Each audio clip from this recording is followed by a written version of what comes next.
Chapter 117. Ning Shu found an abandoned building next to the base.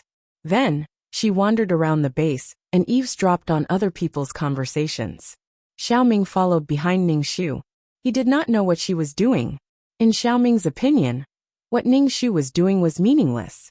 Anything that was not for hunting was meaningless. Ning Shu did not know that Xiaoming despised her in his heart. She also got the information she wanted. Lone Wolf and Young Phoenix were in this base. Lone Wolf and Young Phoenix's ability levels were very high. They were very respected in the base, and were even about to become the leaders of the base. Young Phoenix was the base's goddess. Coupled with her ability, she was called the Goddess of Ice. Goddess. Ning Shu was envious. She had never been called a goddess. God was indeed fair. If he gave you an ugly appearance, he would definitely give you a low IQ to avoid imbalance and disharmony. Ning Shu wanted to know how the officer was doing. Now that Lone Wolf had replaced the base, what was the situation with the original higher-ups of the base? She felt that things were not looking good. Okay, let's go back, Ning Shu said lightly. After guarding the base for a few days, Lone Wolf and Young Phoenix did not leave the base at all. This made Ning Shu very disappointed. Xiaoming looked at Ning Shu and asked, "What are you doing?" "Gathering information," Ning Shu said. Xiaoming said, "Let's gather the monsters." "Okay." Ning Shu nodded. Hearing that Ning Shu had finally agreed to gather the monsters, Xiaoming's pupils trembled. Then, he floated in the air and roared at the top of his lungs. In a short while, zombies came from all directions from the base. The base also became restless in an instant. Ear-piercing and urgent alarms rang out. In an instant, many people rushed out of the base's entrance and looked at Xiaoming, who was floating in the air. Ning Shu stood among the zombies and did not attract attention. He patrolled the base and did not see the officer. In the past, when the zombies attacked the base, the officer would organize the resistance. Why didn't he come today? Could something have happened? Ning Shu frowned as he looked at Lone Wolf and Young Phoenix, who were standing at the front. Their robes fluttered in the wind, making them look like an immortal couple. What surprised Ning Shu the most was that under everyone's gaze, Lone Wolf actually floated in midair, facing Xiaoming from a distance. Xiaoming sized up the man in front of him. His expression was solemn. This man was not weak. Ning Shu's face was also solemn. Lone Wolf's strength had increased so quickly. It seemed that while the zombies were evolving, the human strength was also increasing. Compared to the vigilance of Ning Shu and Xiaoming, the morale of the humans was high. Everyone looked at the floating Lone Wolf in awe. Lone Wolf condensed a ball of lightning in his hand and looked at Little Ming coldly. Little Ming looked at the energy ball in Lone Wolf's hand with caution. "Lone Wolf, this is the zombie that killed Lin Wen." Young Phoenix pointed at Little Ming and shouted at Lone Wolf with a face full of hatred. Lone Wolf squinted his eyes and released his superpower at Xiaoming. Lightning flashed and looked very dangerous. Xiaoming dodged the lightning-like superpower, but the superpower hit an ordinary zombie and turned it into black ash. Ning Shu was speechless. It was not directly burned, but directly turned into ash. The power was too terrifying. Little Ming looked at the unlucky zombie that was left with a handful of black ash, and then looked at Lone Wolf with unprecedented vigilance. Ning Shu made a gesture to Little Ming to run. Little Ming was confused. Ning Shu saw that he did not pay attention to him at all, so he shouted at him, "Let's go." Ning Shu's voice suddenly attracted Young Phoenix's attention. Young Phoenix saw Ning Shu in the group of zombies and roared, "Flower! Flower, come here and die." Young Phoenix's face was ferocious. Ning Shu roared, "I want to avenge Lin Wen." Ning Shu rolled his eyes and shouted at Little Ming, "Let's go." Little Ming turned around and rushed to Ning Shu's side. He was ready to run with Ning Shu. Lone Wolf saw that the target was running away and wanted to chase after them. This zombie must be very powerful. If he got the crystal, his power would be upgraded again.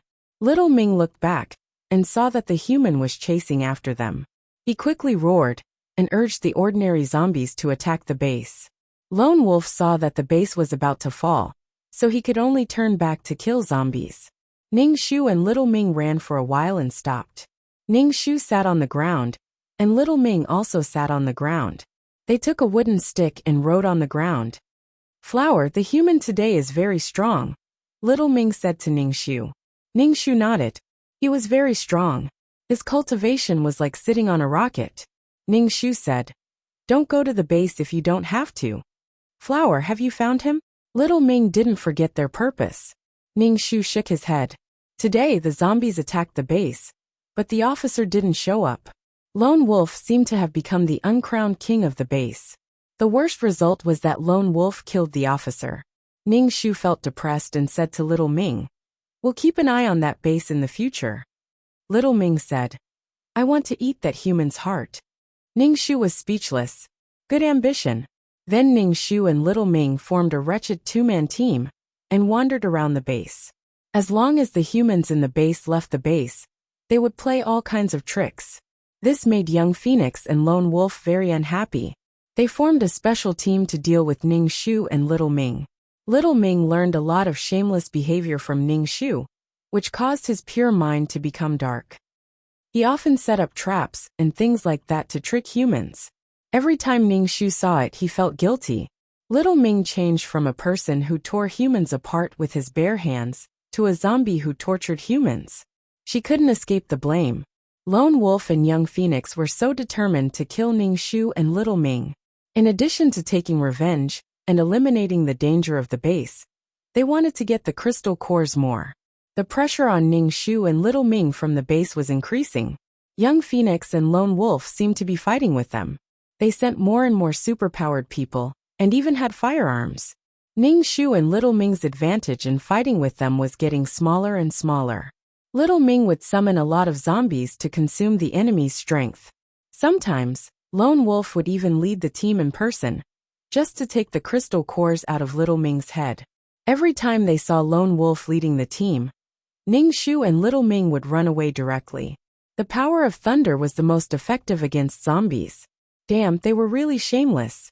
They ran away when they couldn't beat them. This made Young Phoenix and Lone Wolf so angry that they bit their cheeks. Ningxu felt that he was digging his own grave. He would be killed sooner or later if he went against the male and female protagonists. Ningxu looked at Little Ming, who was writing and drawing, and said, "Don't go to the base with me in the future. Don't be killed by the base people." He was really embarrassed to ask Little Ming to tease the male and female protagonists. Chapter 118. Xiaoming shouldn't be involved in the grudge between her and the male and female leads. If Xiaoming was really killed, and his nucleus was taken out, Ningxu would feel guilty. After all, they had been together for so long, and there were some feelings between them. Xiaoming looked at Ningxu, and when he heard that Ningxu didn't want him to follow, he asked excitedly, "Why? You will die." Ningxu said, "I won't." Xiaoming said seriously, "I won't die." "TSK, you won't die just because you said so? Okay, if you want to follow then follow." Ningxu told Xiaoming, "If there is danger, quickly run. Don't talk about moral integrity." "What is moral integrity?" Xiaoming tilted his head and asked Ningxu. Ningxu said faintly, "I don't know what moral integrity is." "Huar, look, doesn't this look like you?" Xiaoming pointed at the painting on the ground. The painting was very abstract, and Ningxu looked at it for a long time before she realized that Xiaoming was painting her. "Your eyes are too small, I have big eyes." Ningxu pointed at the painting on the ground. "I have an oval face, you painted me into a flat face. The difference is too big, practice hard." Xiaoming looked at Ningxu and said, "That's right. Do you understand the difference between romanticism and realism? Do you understand romanticism?" "Xiaoming, I don't understand." Ningxu and Xiaoming returned to the surroundings of the base, squatting around the base, causing trouble for the base, and then quickly running away, repeating the cycle again and again. Ningxu and Xiaoming's actions made the atmosphere of the entire base tense. The two mutated zombies fought and ran away, ran and ran back. They were slippery and couldn't be killed, which made people very angry. Ningxu took out the gene fluid and drank it, and asked Xiaoming, "Do you want a drink?" Xiaoming shook his head, and his eyebrows showed some rejection of the gene fluid. Ningxu directly opened his mouth and poured the gene fluid into his mouth, and said, "Drink, this thing is good for you." Xiaoming smacked his lips with a look of disdain. "I don't like this." Xiaoming said, feeling wronged. Don't talk. Someone is coming out of the base. Ning Shu was surprised to see a car come out of the base. It was night time, and people rarely left the base at night. People's vision was greatly affected at night, but zombies weren't affected at all. Therefore, it was strange for someone to leave the base in the middle of the night. Should we summon some monsters? Little Ming asked. Ning Shu shook his head. Let's see what's going on first. Let's follow them. Ning Shu planned to follow the car. At this time, another car came out of the base and chased in the direction of the first car. When Ning Shu chased after them with Xiaoming, he found that the two sides had already started fighting. The dazzling superpowers were exceptionally dazzling in the dark night. What are they doing? Little Ning Shu asked. Ning Shu squinted his eyes and looked at the battle in front of him. When he heard Xiaoming's question, he answered, They are fighting. Why? They are all humans. Xiaoming asked again. He had never been attacked by a zombie before, so he couldn't figure it out. The human world is very complicated. You won't understand, Ning Shu said. Ning Shu looked at the two groups of people and finally saw the officer. The officer's hair was white, and he was much older than before. He was fighting with all his might. The officer had also awakened a superpower. It was a surprise attack superpower, but it wasn't very strong. It could only be used with guns to kill enemies. Xiaoming, hurry up and summon the zombies. Ning Shu saw that the officer's side was at a disadvantage, so he quickly said to Xiaoming, Roar. Xiaoming immediately roared at the top of his lungs. His roar was extremely penetrating, causing Ning Shu's head to shake twice. Hearing Xiaoming's roar, the two sides stopped fighting. They looked nervous. One side finally got into the car and was ready to run. Ning Shu saw that the people in the base had left, so he quickly ran to the officer. However, he was pointed at by a black muzzle.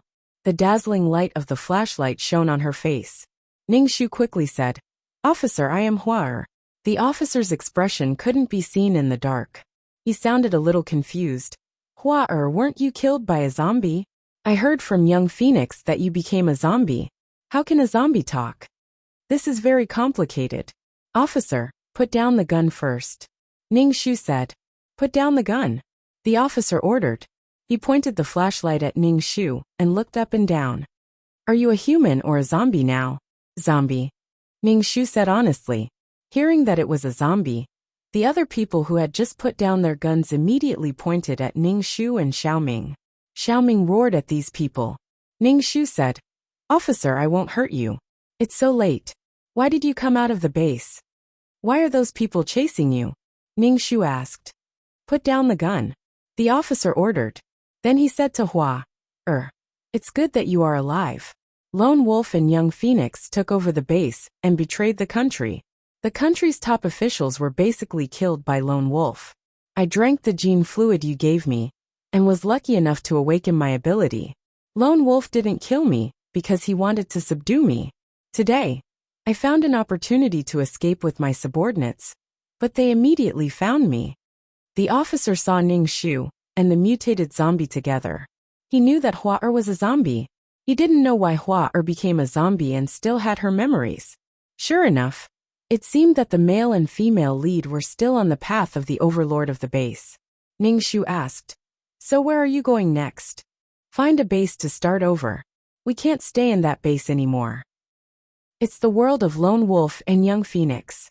When the officer talked about Young Phoenix and Lone Wolf, his tone was very complicated. He was betrayed by the subordinates he brought up. Ning Shu thought for a moment and said, Officer, I'll send you to find a new base.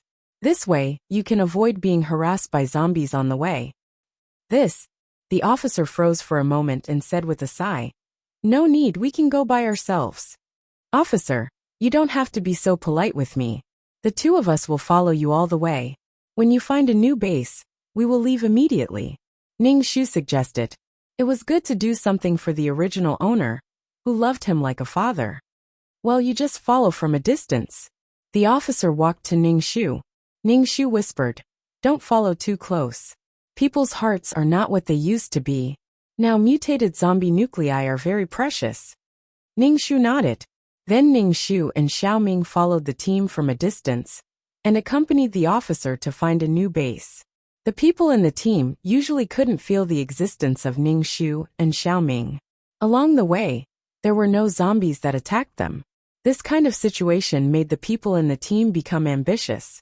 They even instigated the commanding officer to control Ning Shu. Every time he heard such words, Little Ming would tear the person who spoke to him apart, pull out his heart, and chew it in front of everyone. Sure enough, people's hearts were not what they used to be. These people were not grateful to her and Xiaoming for escorting them. Instead, they had such thoughts. Humans were greedy. Chapter 119. After a while, the team finally arrived at the new base. Ning Shu saw that the officer had safely entered the base, so he turned around and left with Little Ming. Although she could think and speak, she was still an alien to humans. Those who were not of the same race would be punished.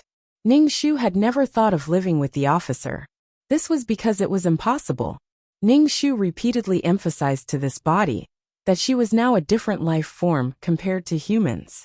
There was no way she could coexist with humans. Ning Shu was afraid that after he left, the original owner of the body would still want to live with humans. Flower.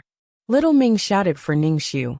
Ning Shu turned to look at him and asked, "What's wrong?" "Flower, don't live with humans in the future. Humans are too annoying," Little Ming said to Ning Shu. Ning Shu nodded. "I won't." Okay. Little Ming's tone was very happy. This made Ning Shu feel very relaxed. Ning Shu and Little Ming found a place to rest. Actually, they did not need to rest, but Ning Shu was still a human.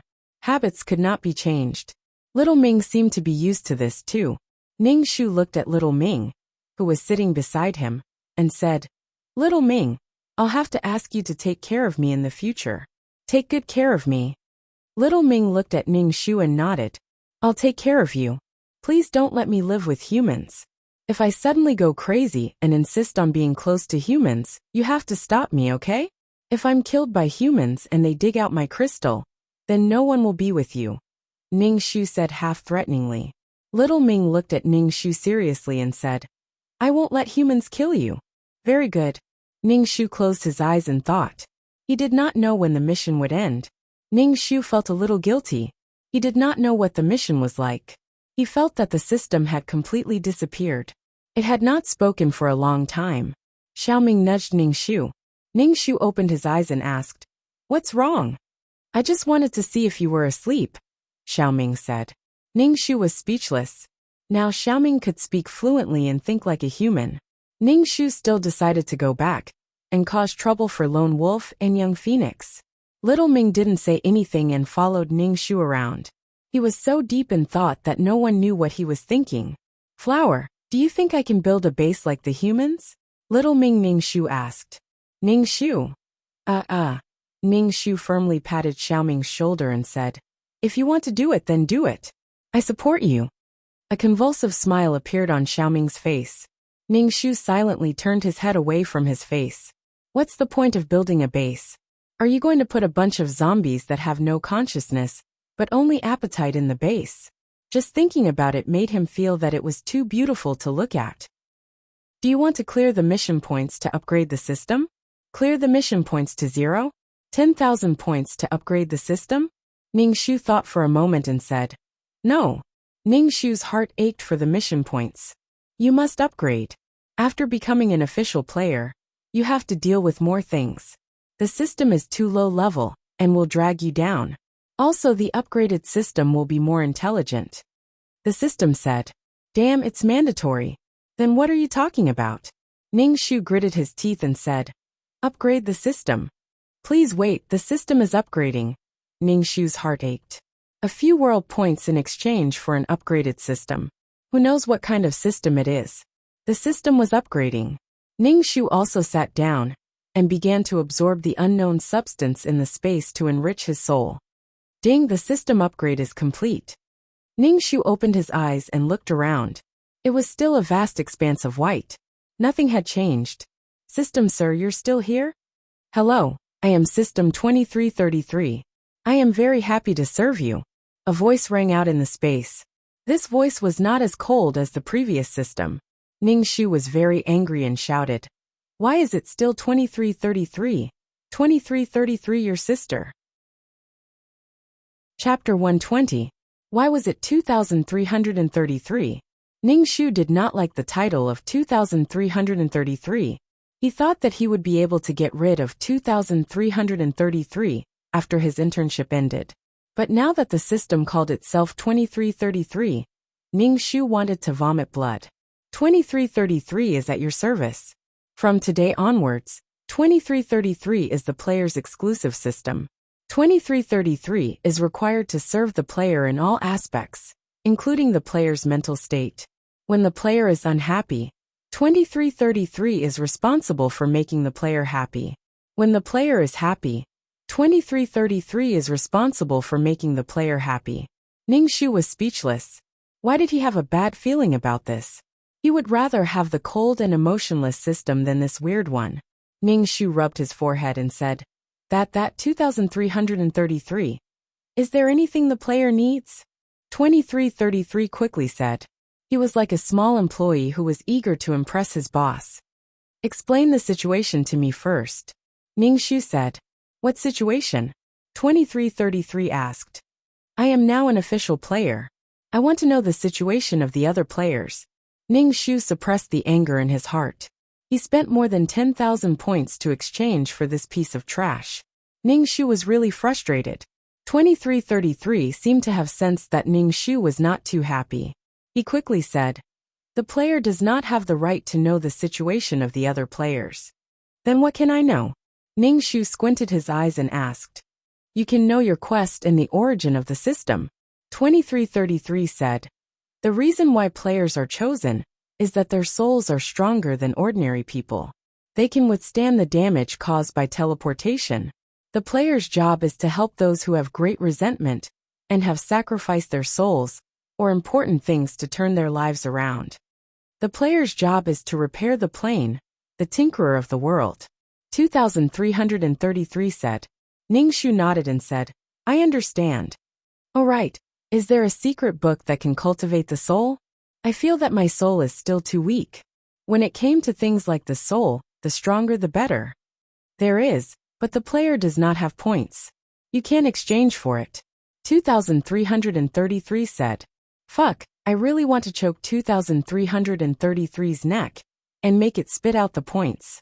I feel like this system is useless. Right, what do you look like? Come out and let me have a look, Ning Shu said. Player, I don't have a physical body. I am the mastermind of this space. 2333 said. Fuck, I wanted to beat it up to vent my anger. By the way, after becoming an official player, you will receive a special quest. It is to identify the behavior of the player's family members. In the future, when you assign quests, try to match the player's personality. 2333 said. Sure, Ning Shu said. Do you want to complete the special mission now? There's no rush. The player needs to meet the client first. 2333 said. Ning Shu felt awkward hearing 2333 calling him a player. So he said, You can just call him by his name, Ning Shu. Okay, Ning Shu. 2333 replied cheerfully and asked, Do you want to meet the client now? Okay. As soon as Ning Shu's voice fell, a figure slowly appeared in the space. The soul was a little thin, just like Ning Shu's soul. It was an ancient woman wearing ancient clothing. She had a rough hairpin on her head, and the fabric on her body was not very good. Her face was very pale, but she was very beautiful. Her body was graceful, soft, and slender. Ning Shu guessed that this woman knew how to dance. The woman first looked around, and then looked at Ning Shu. She looked up and down at Ning Shu with a proud expression and said, Are you the one who turned the tide for me? Me. Ning Shu said. I am. And you are? I am Madam Qi. When the woman said her identity, she straightened her back and looked very proud. Ning Shu was dumbfounded. Looking at this woman who called herself Madam Qi, he felt like he should know her. But he really didn't know this Madam Qi. 2333 reminded Ning Shu. You are the Madam Qi who was made into a human swine in history. Oh, Ning Shu suddenly realized and asked. Haven't you been dead for 2,000 years? A person who had been dead for more than 1,800 years was standing in front of him. Although she was just a soul, Ning Shu felt very surprised. I don't want to. I don't want to be made into a human swine by that evil woman Lu Ji. Do you know how painful it is? When Madame Qi talked about human swine, her face twitched and her soul trembled. Human swine was a kind of torture that turned people into pigs. It was to chop off their limbs, gouge out their eyes, inject copper into their ears to make them deafened, pour poison down their throats, cut off their tongues, and destroy their vocal cords so that they couldn't speak. Then they were thrown into the toilet. Some had to cut off their noses, shave their hair, and shave their eyebrows. Not only their eyebrows and hair, but also their eyelashes. Then, a medicine was applied to destroy their hair follicles. After the hair follicles fell off, they would no longer grow hair. Then, they would be pulled out one by one. Some were too tired, so they would be pulled out together. If their skin fell off, they would die during the execution. Those who didn't die were put in the toilet and made into human swine. The most famous one was that Empress Dowager Lu of the Han Dynasty had made Madame Qi into a human swine. She had even arranged for someone to take care of her before throwing her in the toilet and letting her die in pain. Her ears were cut off, and even her face was scratched. This was a kind of torture invented by Empress Lu to deal with Madame Qi. Ning Shu looked at Madame Qi and asked, "Then what do you want?" Hatred burst out of Madame Qi's eyes as she said fiercely, "I want Empress Lu to taste the pain of being made into a human swine. My son Rui was still so young, but he was killed by that woman." Ning Shu looked at Madame Qi's twisted face and said indifferently, "You can go. I won't accept this mission." Madame Qi was stunned. "Why? As long as you help me counterattack, I will give you half of my soul power." 2333 also said, "Ning Shu, why?"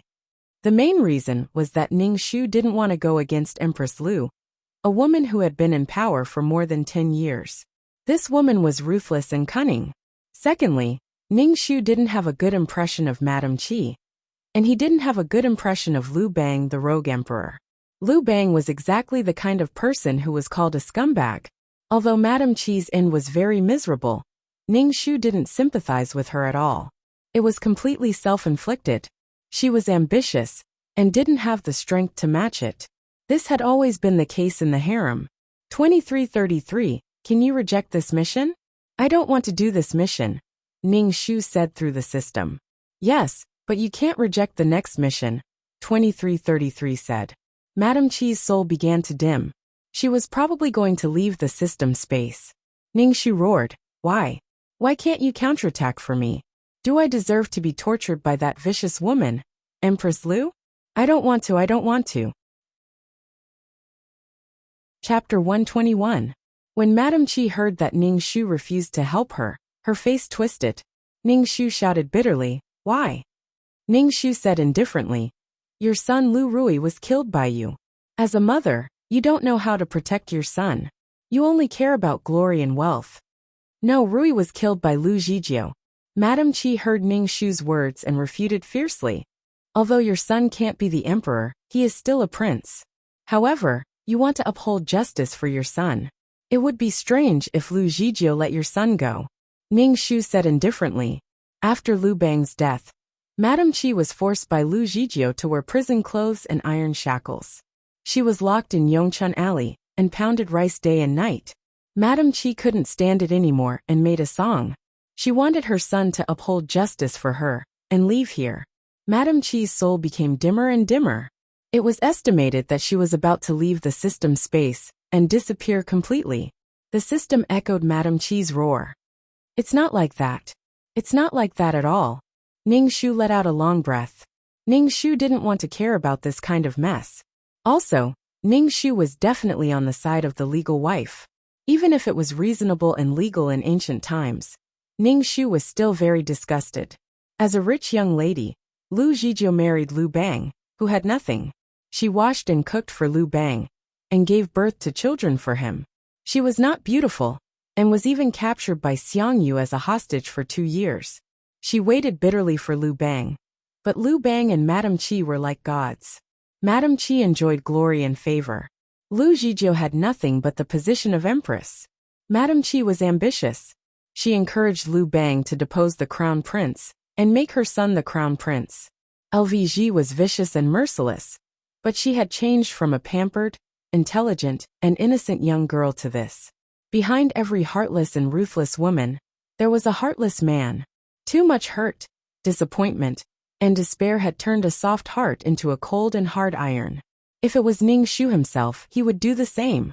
He would kill Lu Bang first. This kind of ungrateful grassroots emperor was simply too disgusting. Let's look at the next quest. Ningxu said. 2333 quickly said. Ningxu, you can't reject this mission.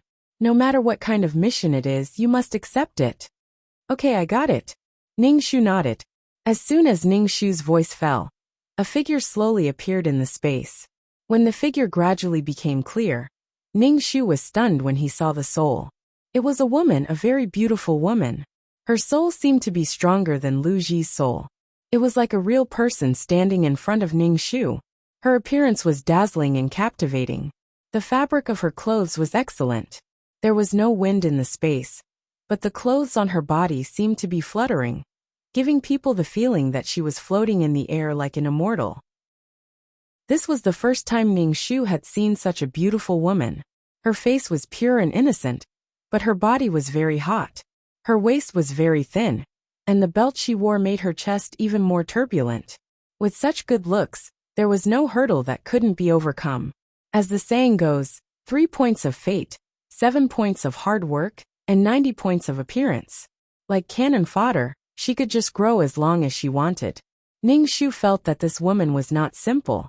He didn't know why, but he had a bad feeling. The woman who entered the space looked around, then looked at Ningxu and said, "You are the one who will counterattack for me." Her voice was very soft. When Ningxu heard this voice, he shivered. She was a woman, and when she heard this voice, she couldn't control herself, let alone a man. Her voice was filled with charm. It was soft and carried a hint of innocence. It was simply too alluring. "I am." Ningxu nodded and said. Hearing Ningxu's words, the woman quickly walked towards Ningxu. Ningxu looked at the woman in front of him. Her body was slightly swaying, and her waist was so thin that Ningxu was afraid that she would break it. The woman reached out and held Ningxu's hand and shouted, "Elder sister, help me." Ningxu looked at the flawless face in front of him. Ningxu's mouth was dry, and he asked, "How can I help you? I beg you to help me. I don't want to be reincarnated. I really can't stand it. I would rather be reincarnated. If Elder Sister can counterattack for me, and let me escape the fate of reincarnation, Yin Luo is willing to give up all of my soul force. I just want to be reincarnated." Ningxu heard Yin Luo's words, and his heart suddenly thumped. There was no such thing as a free lunch in this world. He asked, "Speak clearly." "My name is Mu Yanluo. I am the daughter of a country's prime minister," Mu Yanluo said. She was a perfect example of a rich and beautiful woman. "My mission is to get rid of those men. I've really had enough of those men. I've been reborn 3 times. I thought I could get rid of these men, but I can't. I wanted to escape the first time I was reborn, but I still fell into the hands of those men. The second time I was reborn, I wanted to hang myself, but I was still saved by those men. Just like in my first life, I'm still entangled with those men. Living 3 lives, no wonder her soul force was so strong." Mu Yanluo looked at Ningxu with eyes full of hope and expectation. "Elder sister, I want to get rid of this fate. Of course, it would be better if you could teach those men a lesson." Ningxu's mouth twitched, and he asked, "How many men are entangled with you?" Mu Yanluo's eyes were very clear, and she said, "Several." Ningxu was speechless. So what kind of mission was this? 2333. "I don't want to accept this mission," Ningxu said to the system. "No, you refused the last mission. You can't refuse this one," 2333 said. "Otherwise, Ningxu will be obliterated." Ningxu was speechless. Ningxu turned his head, and Mu Yanluo said with a ferocious expression, "I accept this mission." "Thank you, elder sister." Mu Yanluo's face lit up with a smile, and she looked even more beautiful than before. It felt like the whole room was lit up by her smile. She was so damn beautiful. Mu Yanluo was very happy to hear Ningxu accept the mission. Before she left, Ningxu said, "Elder sister, you are a good person. The others don't want to accept my mission, or they failed it. Thank you. Ning Shu, come back. Let's talk about it. After Mu Yanluo left, Ning Shu felt even worse. He asked 2333. What's going on? Mu Yanluo is the female lead of a world. 2333 said. It's just that she's been reborn twice. And she doesn't want to live the life of being reborn anymore. So she's looking for players to counterattack. She's the female lead, and I'm just a cannon fodder. What the hell am I supposed to counterattack? Ning Shu said in a huff. Chapter 122. She was supposed to be the cannon fodder, but now she was going to be the heroine's counterattack. 2333 said, I told you this is a special mission. After this mission, you can only be cannon fodder. Damn it. How could it be so direct? It even said that it had to take care of the player's emotions. This was how the system took care of people. Ning Shu sat down and began to absorb the materials in the space to enrich his soul. When he had points, he would immediately exchange them for the secret book of soul cultivation. This was too slow. After some time, Ning Shu opened his eyes and saw that his soul had been enriched a lot. He was very satisfied and asked, 2333, are you still there? Yes. As soon as Ning Shu's voice fell, 2333's voice sounded. Obviously, he had been waiting for Ning Shu to wake up. Ning Shu said, Can you change your name? 2333 said, No, my main brain has been with this number since birth. It can't be changed. Ning Shu thought, What the hell? He felt that this number was full of malice. Forget it. There was no need to care about these trivial things. Ning Shu said, Let's enter the mission. Okay. In an instant, Ning Shu felt that his head was heavy and his feet were light. He felt dizzy and wanted to vomit. When this feeling disappeared, Ning Shu opened his eyes. The room was very dark. There were candles on the table, and a maid was sleeping on the recliner. She was probably on night watch. Ning Shu rubbed his head and looked out the window. It was very dark now. Ning Shu decided to accept the plot first. Prime Minister Mu of Donghua Nation had a daughter named Mu Yanluo. She was born with a natural charm and was devastatingly beautiful. Many people had come to propose marriage to her, wondering who could win her heart. But what was unexpected was that Donghua Nation was destroyed overnight. The Prime Minister's residence was attacked. Prime Minister Mu told his daughter to escape, and then he fled in the opposite direction. Mu Yanluo, who had just escaped from the Prime Minister's residence, was caught by a general. Then, the general raped her and started a shameless life. Mu Yanluo gradually gave her heart to the general, but then a lord took a fancy to Mu Yanluo. However, the general directly gave Mu Yanluo to the lord. Mu Yanluo was so heartlessly tortured by the general that her heart, liver, spleen, lungs, and kidneys were all moved. Then she and the lord started a love-hate relationship. I don't love you. You can have my body, but you can't have my heart. The general, who lost Mu Yanluo, found out that he loved Mu Yanluo. The general negotiated with the lord, and then something even more shameful. Ning Shu. Mu Yanluo was heartbroken. She ran away and met many men along the way. There were imperial merchants, divine doctors, martial arts alliance chiefs, scholars, and demonic sect leaders. Towards the end of the story, these men all fell in love with Mu Yanluo. After a discussion, they decided to share Mu Yanluo and live a more shameless life. Fuck. Ning Shu shuddered at the sight of this string of people. Most importantly, every man Mu Yanluo passed by was tormented both physically and mentally. Then, the men would come to their senses and realize that the one they loved was Mu Yanluo. They no longer had any feelings for other women. It was heartbreaking, miscarriages, misunderstandings, and physical abuse. It was simply too tragic. This was a world of impy meat. It was a world of literary abuse. No wonder Mu Yanluo was able to counterattack. After experiencing such a life 3 times, these men were definitely masochistic, and Mu Yanluo was definitely a masochist. Even in such a situation, they could still live happily together. Ning Shu counted with his fingers how many men there were. The valiant general, the overbearing lord, the black-bellied imperial merchant, the indifferent divine doctor, the coquettish sect leader, the righteous leader, and the scholar. Well, there were 7 in total. 1 night per person, just enough for a week. Ningshu wanted to go home. This world of filth. Ding! Ningshu Mwax, I am 2333. A voice suddenly appeared in Ningshu's mind.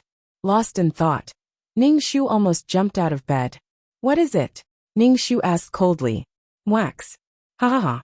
2333 didn't waste any time and said, since you are helping Mu Yinluo to escape her fate, you can't let these men take advantage of her.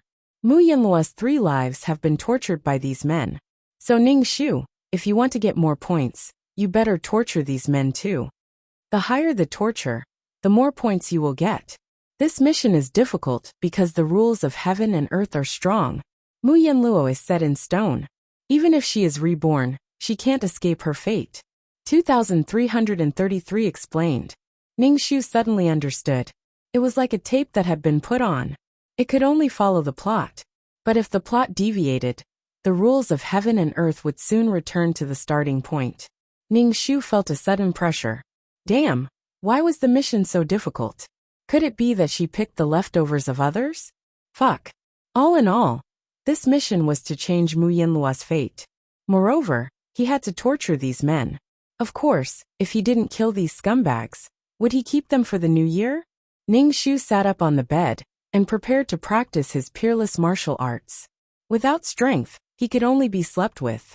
Ningshu didn't want to be slept with by these men. After a long time, Ningshu sat on the bed and took a deep breath. Ningshu sadly found that this body couldn't practice martial arts at all. After practicing for almost 4 hours, Ningshu found that there was no qi in his body. Ningshu was so anxious that he started to sweat. Without strength, how could he just wait to be raped by these men? Ningshu expressed that he was a pure person. How could he do such a thing? This body can't practice martial arts. Ningshu, give up, give up. 2333's voice echoed in Ningshu's mind. His heart was tired. That's right, the female lead just had to wait to be raped. After practicing her peerless martial arts, she would be incomparably powerful. How could she be raped by men? A soft body was easy to be pushed over. A little resistance was fun, but it was impossible for the female lead to possess great strength. Ningshu sat on the bed and sighed. Suddenly, the door was kicked open with a bang. Ningshu was startled. The maidservant who was sleeping on the recliner was so frightened by the loud noise that she fell to the ground. She got up from the ground at a loss and saw Ningshu sitting on the bed. She shouted, Miss, what's wrong? How the hell would I know what's going on? Ningshu looked at the door. A man walked in with a group of people behind him. Yinluo, the army is attacking the city. Let's hurry and leave. A handsome middle-aged man walked in. Ningshu said anxiously, so it was the original owner's father. He thought it was the general who attacked the city. Ningshu still hadn't calmed down. Why aren't you packing up for the young miss? Prime Minister Mu shouted at the pale-faced servant. The servant hurriedly packed up. Prime Minister Mu looked at Ningshu and sighed. Donghua has fallen. Ningshu also sighed. This was the beginning of the original owner's tragedy. Father, where are we going? Ningshu didn't think he could escape. The plot was quite powerful. Chapter 123. The sky of the apocalypse was gray, and the whole world seemed to be shrouded in dust. Viruses and zombies roared, and the whole environment was filled with despair, greed, and the infinite magnification of human nature. The law of the jungle was that the strong were respected. Struggling to survive, the strong became stronger, and the weak were eliminated. In front of the base, there were zombies roaring without reason in all directions, and crazily rushing toward the base. Human and human-like zombies were floating in the air above the base. Young Phoenix looked at Hua Duo, and scolded. Hua Duo, do you have any shame? You come here every day to attack our base. What do you want? Xiao Ming, who was in a suit, stood next to Hua Duo. Xiao Ming ignored young Phoenix and turned to Hua Duo, and said, Hua Duo, move aside. I'll deal with this woman. Hua Duo, shook her head and looked at young Phoenix. She said, I'll do it myself. Young Phoenix pushed her into a group of zombies and wanted to kill her, so she went against Hua Duo. Hua Duo only remembered being pushed into a group of zombies when they found the gene fluid. She didn't know how she became a zombie. and there was a zombie called Xiaoming beside her. She didn't know who gave him the name, but Xiaoming said she gave him the name. Hua Duo said she wouldn't give him such a name. Xiaoming might as well be called Xiaodong. Xiaoming nodded and said to Hua Duo, if you can't beat her, run.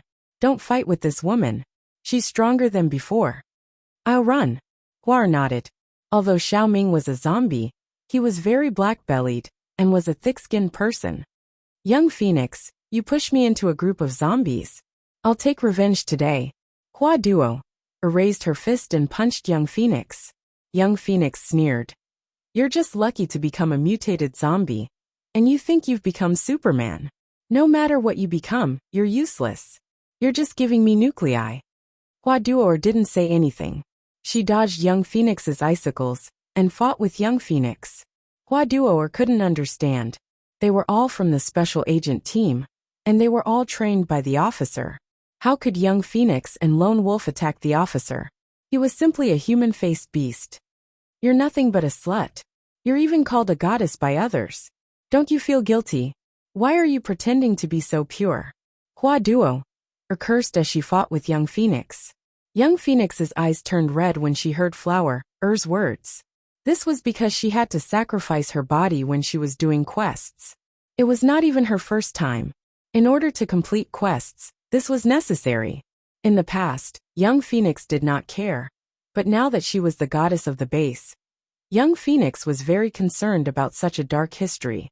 She was now a strong person of the base, so how could she have such an imperfect history? Hua, if you continue to talk nonsense, do you believe that I will tear your mouth off? Young Phoenix said through gritted teeth, especially when she saw the strange look in the eyes of the people around her. Young Phoenix gritted her teeth and looked at Flower Duo with resentment. Hua smiled as she looked at the angry Young Phoenix. When she saw Young Phoenix send out dense and large icicles, she quickly dodged and shouted to Xiaoming, I can't beat her. Let's run. Xiaoming was fighting with Lone Wolf. Then he turned around and ran. He pulled Hua and ran quickly. In an instant they were out of sight. Young Phoenix was so angry that her face turned red. Looking at Hua, who ran away, she was so angry that she started to bombard the zombies below. Hua, if I don't kill you, I, Young Phoenix, am not human. Young Phoenix was almost angered to death by Hua. For no reason, she would bring a large wave of zombies to harass the base. When the situation was not right, she would immediately run away. Lone Wolf frowned and said to Young Phoenix, this zombie and Hua even built a base. It seems that the one just now should be the zombie king. Young Phoenix was even angrier. This is so annoying.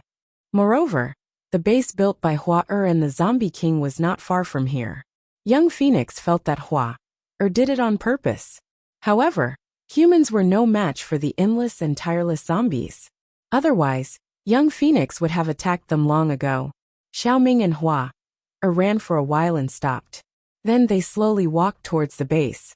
Hua saw a car parked not far in front of them. A person leaned against the car door and looked up at her and Xiaoming. His expression was very cold. He wore a pair of gold-rimmed glasses on the bridge of his nose. He was tall and slender, and his black windbreaker swayed with the breeze. Hua Duo felt his sharp gaze grazing her face. Hua Duo even had the feeling that she was being seen through. Hua could feel that this man was not a psychic, but he had a deep and unfathomable temperament. Roar! Xiaoming roared at the school doctor. He looked at him warily. After a moment of hesitation, he was ready to pounce on the school doctor and take out his heart. Hua grabbed Xiaoming, who was about to rush over. Xiaoming turned his head and looked at Hua. Hua said, he didn't attack us. Let's let him go. Xiaoming frowned. In the end, he did not make a move. However, he looked at the person leaning against the car with a serious expression. His muscles were trembling, ready to attack at any time. Let's go. Hua pulled Xiaoming away. She looked back at the man. He slightly pushed the glasses on the bridge of his nose. Under the sunlight, the glasses reflected a white light. The school doctor raised his eyebrows and finally sneered. He opened the car door and started the car. The car kicked up a cloud of dust. After a while the car disappeared. Hua sighed in relief when they were far away from the strange man. Although she did not know why, She felt uncomfortable when she saw the man. Xiaoming and Hua walked into the base. This base was built by Xiaoming. It was filled with mutated zombies. Seeing Xiaoming and Hua, the mutated zombies all knelt on the ground to show their allegiance. The law of the jungle among zombies was clearer than among humans. Hua, that man seemed to know you. Xiaoming thought about it, and felt that the man should know Hua. Hua shook her head and said, I don't know him. Humans and zombies fought each other for survival. Hua was at odds with Lone Wolf and Young Phoenix. Lone Wolf, who was angry, also organized people to fight back. In short, you hit me, I hit you. Xiaoming's strength was getting stronger. He did not seem to like eating hearts. He always gave the corpses of psychics to the zombies below. Xiaoming was becoming more and more like a normal person. No one could tell that he was a zombie just by looking at his appearance. Perhaps he was already a human, a high-level human. Chapter 124. Also, why do we have to run? Can't we just surrender? Ningxu asked. With Prime Minister Mu's status in Donghua, there was still a way out if they surrendered. Prime Minister Mu's handsome face stiffened. Ningxu said sternly, Your father is a scholar. How can I do something so unprincipled? Ningxu was speechless. If they were really unprincipled, why did they have to run? They might as well stay and live and die with Donghua. They would definitely be famous in history. They would be proud and unyielding. They would be afraid of losing their lives if they stayed. Master, miss, everything is packed. The little maid held the package in her arms. Ningxu did not want to go with Prime Minister Mu. He said, Father, you and Mother go first. We will go in different directions. That's fine. We are a family. When can we meet again? If we are separated in this chaotic world, we might not be able to see each other before we die. Prime Minister Mu frowned. Obviously, he agreed with Ningxu's suggestion. Ningxu said, Father, Mother, go with big brother and little brother first. This way, the Mu family will have a bloodline. I won't go with you. Prime Minister Mu thought for a moment and said, That's fine. Ningxu was speechless. You are really big. Aren't you worried about leaving your daughter behind? It was probably because of the plot. Thinking about it, any scene would be sex. His father-in-law was watching from the side. What was this? In the plot, Mu Yanlua was all alone. Take these banknotes. Prime Minister Mu took out a stack of banknotes and gave them to Ningxu. Ningxu accepted the banknotes and said, Thank you, Father. Father will give you one more person to protect you. This is my guard. He will protect you secretly in the future. Prime Minister Mu pointed to a guard holding a sword. Ningxu looked at the guard. This guard looked very special. He had a square face and a wide chin. There was no such guard in the plot. Ningxu recalled the plot and found that the guard had appeared once before. But he didn't appear after that. He either ran away on his own or was secretly killed by the male lead. He will protect you in secret. This girl will also follow you. Prime Minister Mu hurriedly finished his words. Then he looked at Ningxu with sorrowful eyes. Daughter, father is leaving. You must take care of yourself. The army is coming. Hurry up and run. As soon as Prime Minister Mu spoke, he ran out of sight. The guard glanced at Ningxu and then jumped out of the window. He was probably going to protect her in the dark. It felt unreliable. Ningxu put away the silver that Prime Minister Mu gave him and then said to the servant girl who was holding the package, You can go too. You don't have to follow me. This servant is by Mrs. Side. This servant is not afraid. The young maidservant's teeth were chattering and her legs were trembling.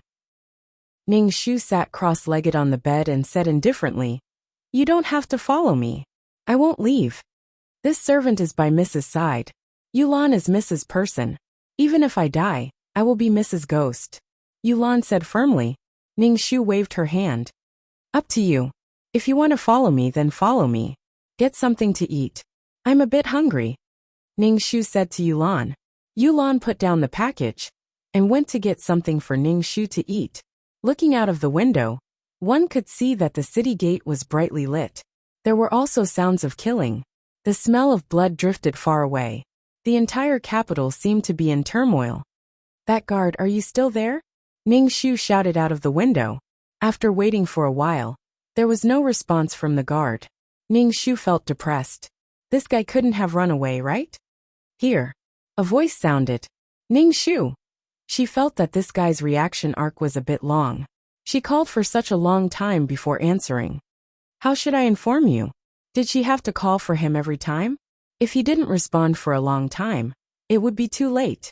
Moreover, Ning Shu didn't know how loyal this guard was. Sigh, so melancholy. A black shadow appeared in front of Ning Shu. His face was covered, only revealing a pair of eyes. Ning Shu was shocked. Miss, it's me, the guard said. Ning Shu stroked her chest. Why are you covering your face? This is the rule of us secret guards. The guard said. Ning Shu, you're like this, forgetting what you look like after a glance. Covering your face is even more eye-catching. This is a whistle. When Miss blows the whistle, I will appear. The guard gave Ning Shu a whistle. Ning Shu took the whistle and asked, Can I hear it no matter where I am? This question was a bit difficult. The guard didn't answer for a long time.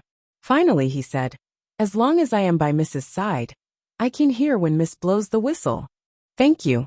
Ning Shu put away the whistle. At least she felt a bit safer. Yulan brought food. Ning Shu said, Miss, there's no one in the residence now. This servant made some noodles. Ning Shu didn't dislike it. She ate some of the food that Yulan brought and said, You can also make some food yourself. Ning Shu rubbed her stomach and waited for the general to come. She waited until Ning Shu was about to fall asleep. Finally, someone broke into the Prime Minister's residence. Messy footsteps came over. Pung, the door was kicked open. Then, the door fell to the ground with a creak.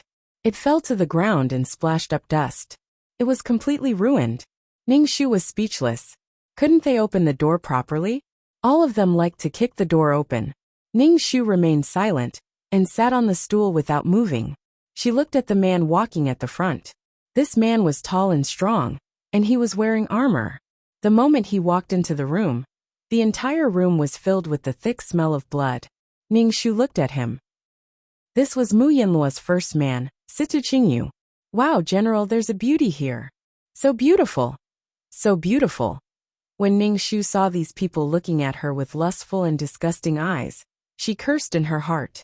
She had never enjoyed such treatment before. She felt like she had been raped. Sure enough, she was used to being an ugly little cannon fodder. All of you get out.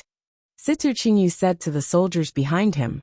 His voice was deep and forceful like a powerful army, majestic and cold. Seeing Ning Shu a great beauty, these soldiers and officers were reluctant to leave.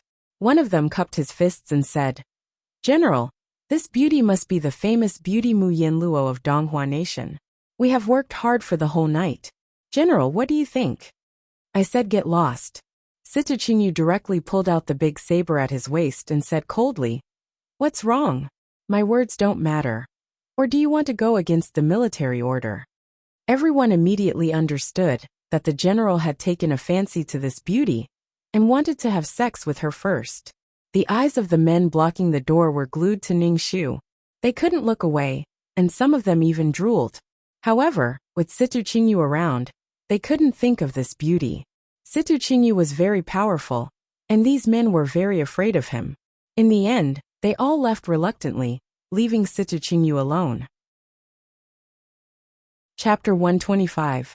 After the other soldiers left, Situ Qingyu walked over to Ning Shu and threw the sword on the table.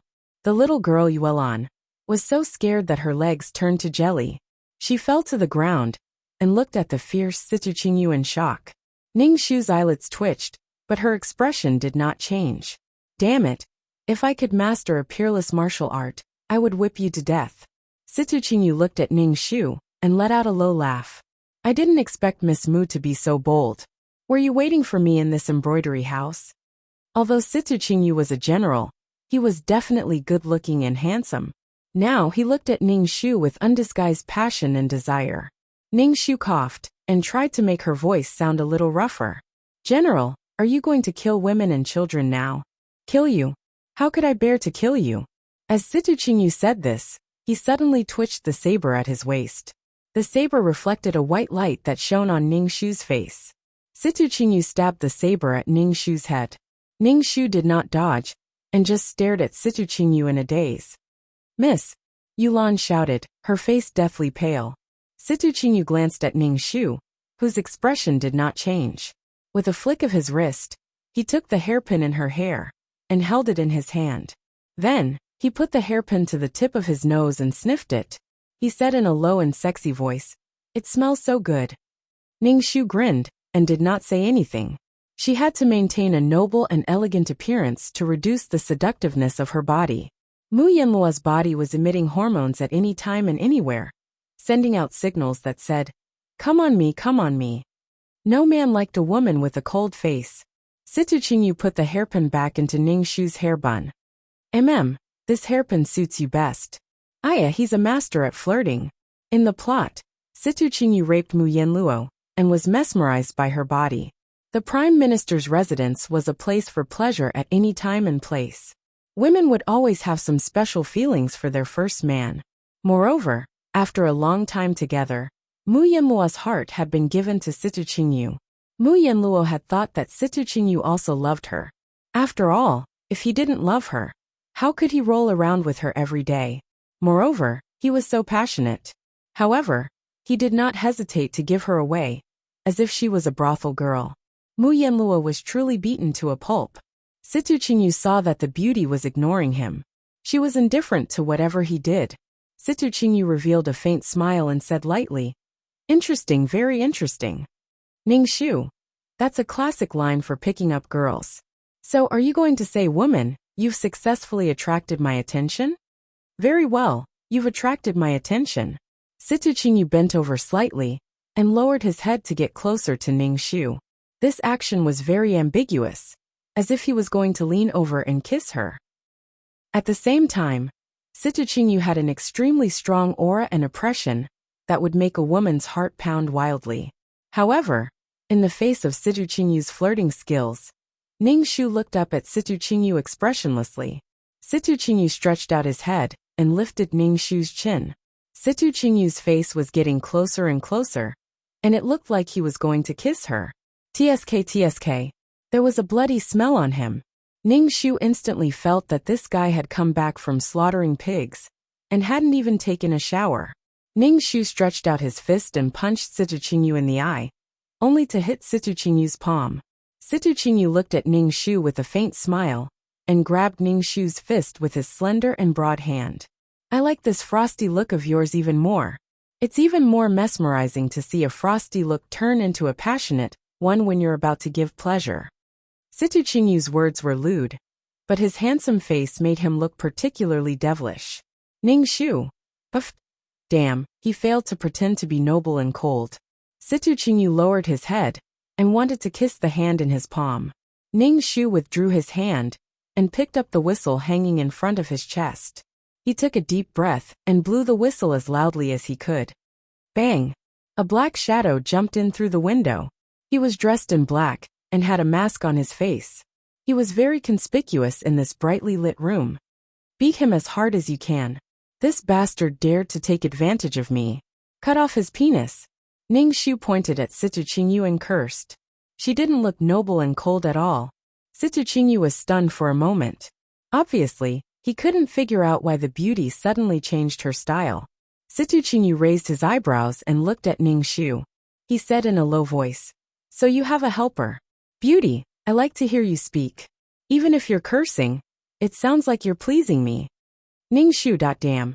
Ning Shu wished he could poison himself into a mute. This was the female lead of an erotic novel. It was obviously a very painful thing, but the expression on her face was both joyful and painful.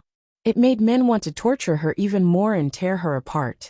Ning Shu pinched her own neck and tried her best to make her voice sound less seductive. She shouted at the secret guard, "Cut off his dick." Situ Qingyu and the secret guard fought. Sand and stones flew everywhere.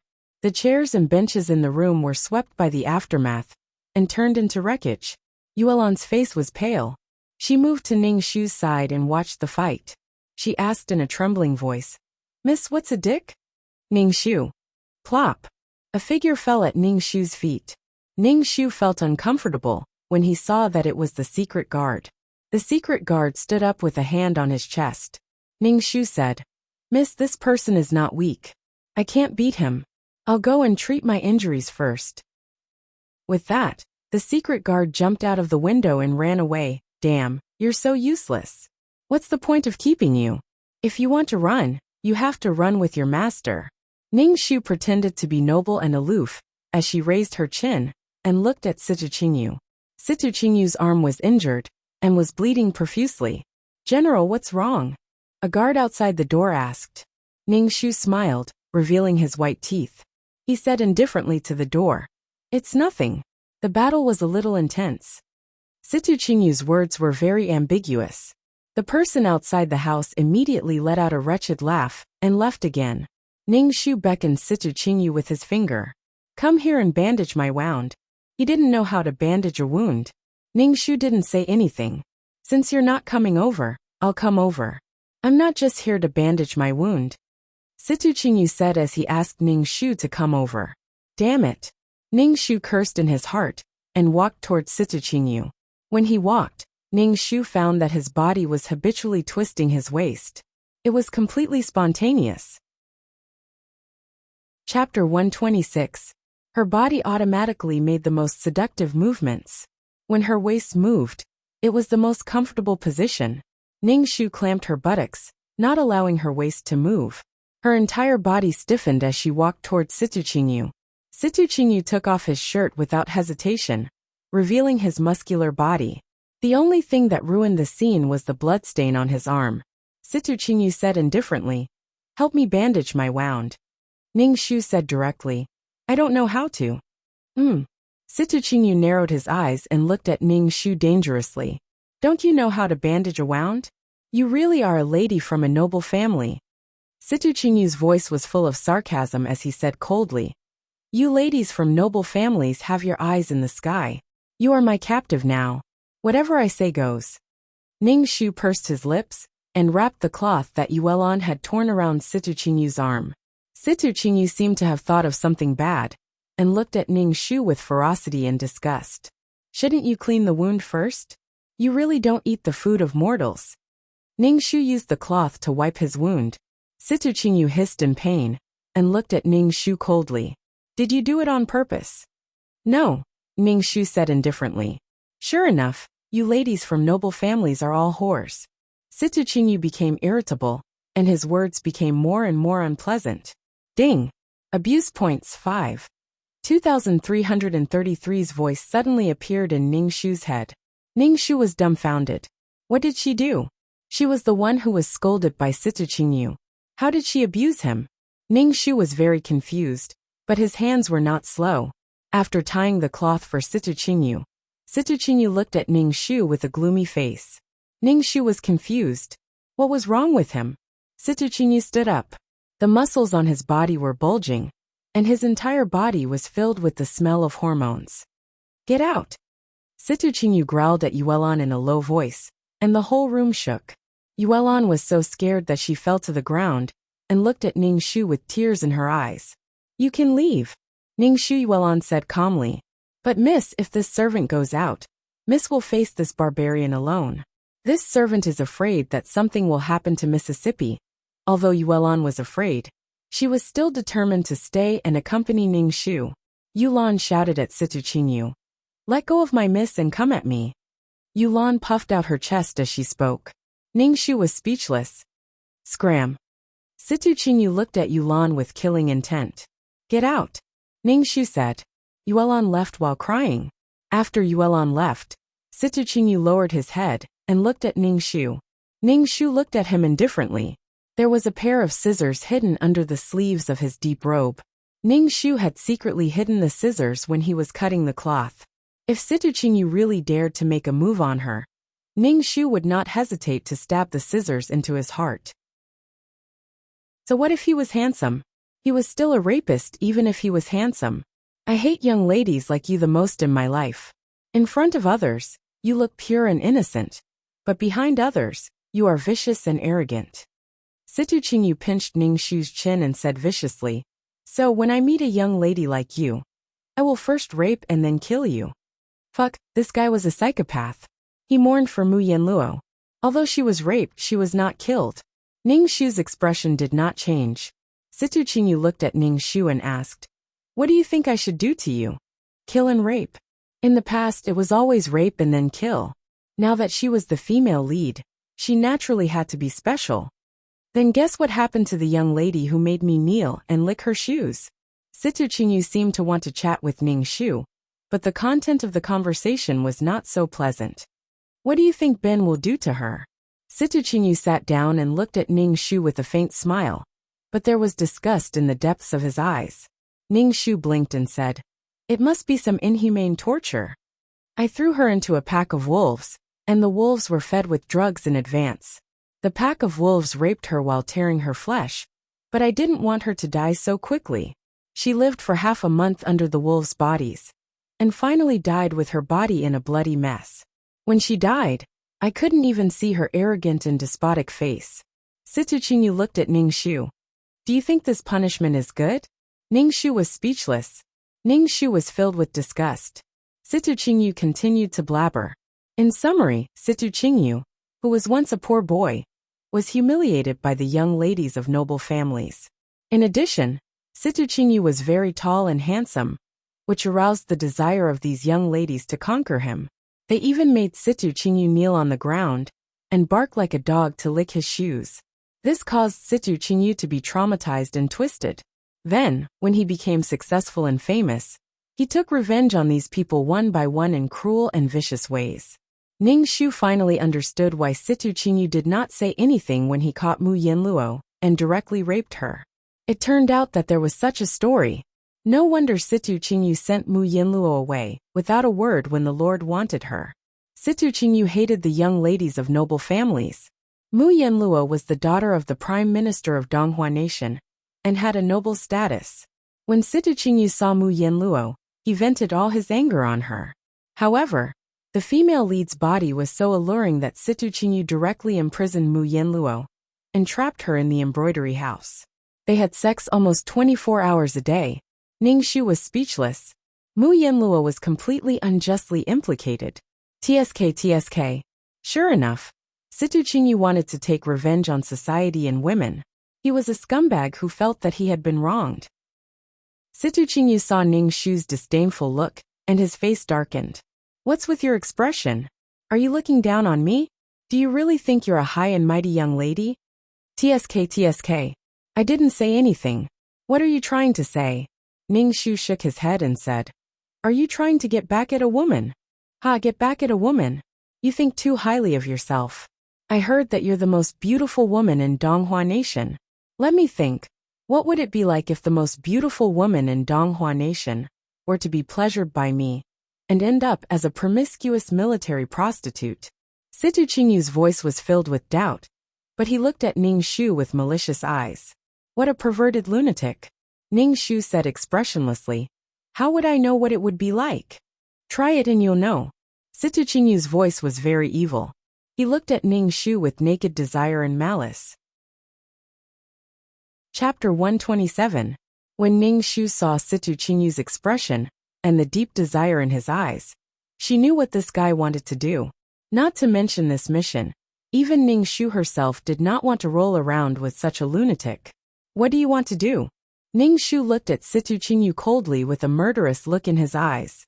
Situ Qingyu met Ning Shu's eyes and said sarcastically, "Don't look at me with such a high and mighty look. Do you believe that I will dig your eyeballs out? Those bitches looked at me like that, and they will never be able to see again." TSK. What a sensitive pervert. Why are you asking me? What can a man and a woman do in a room? Situ Qingyu said evilly, "You will be fucked by me like a bitch." Ning Shu was speechless. Damn, even the male lead of a pornographic novel spoke so vulgarly? But he was good-looking, and had a special charm when he said something only a hooligan would say. "Like a bitch?" Shen Qingqing sneered. "You were also born by a bitch." This idiot hated women so much that he wanted to exterminate them. "You have a sharp tongue. I will let you know that you will not have a good ending if you anger me."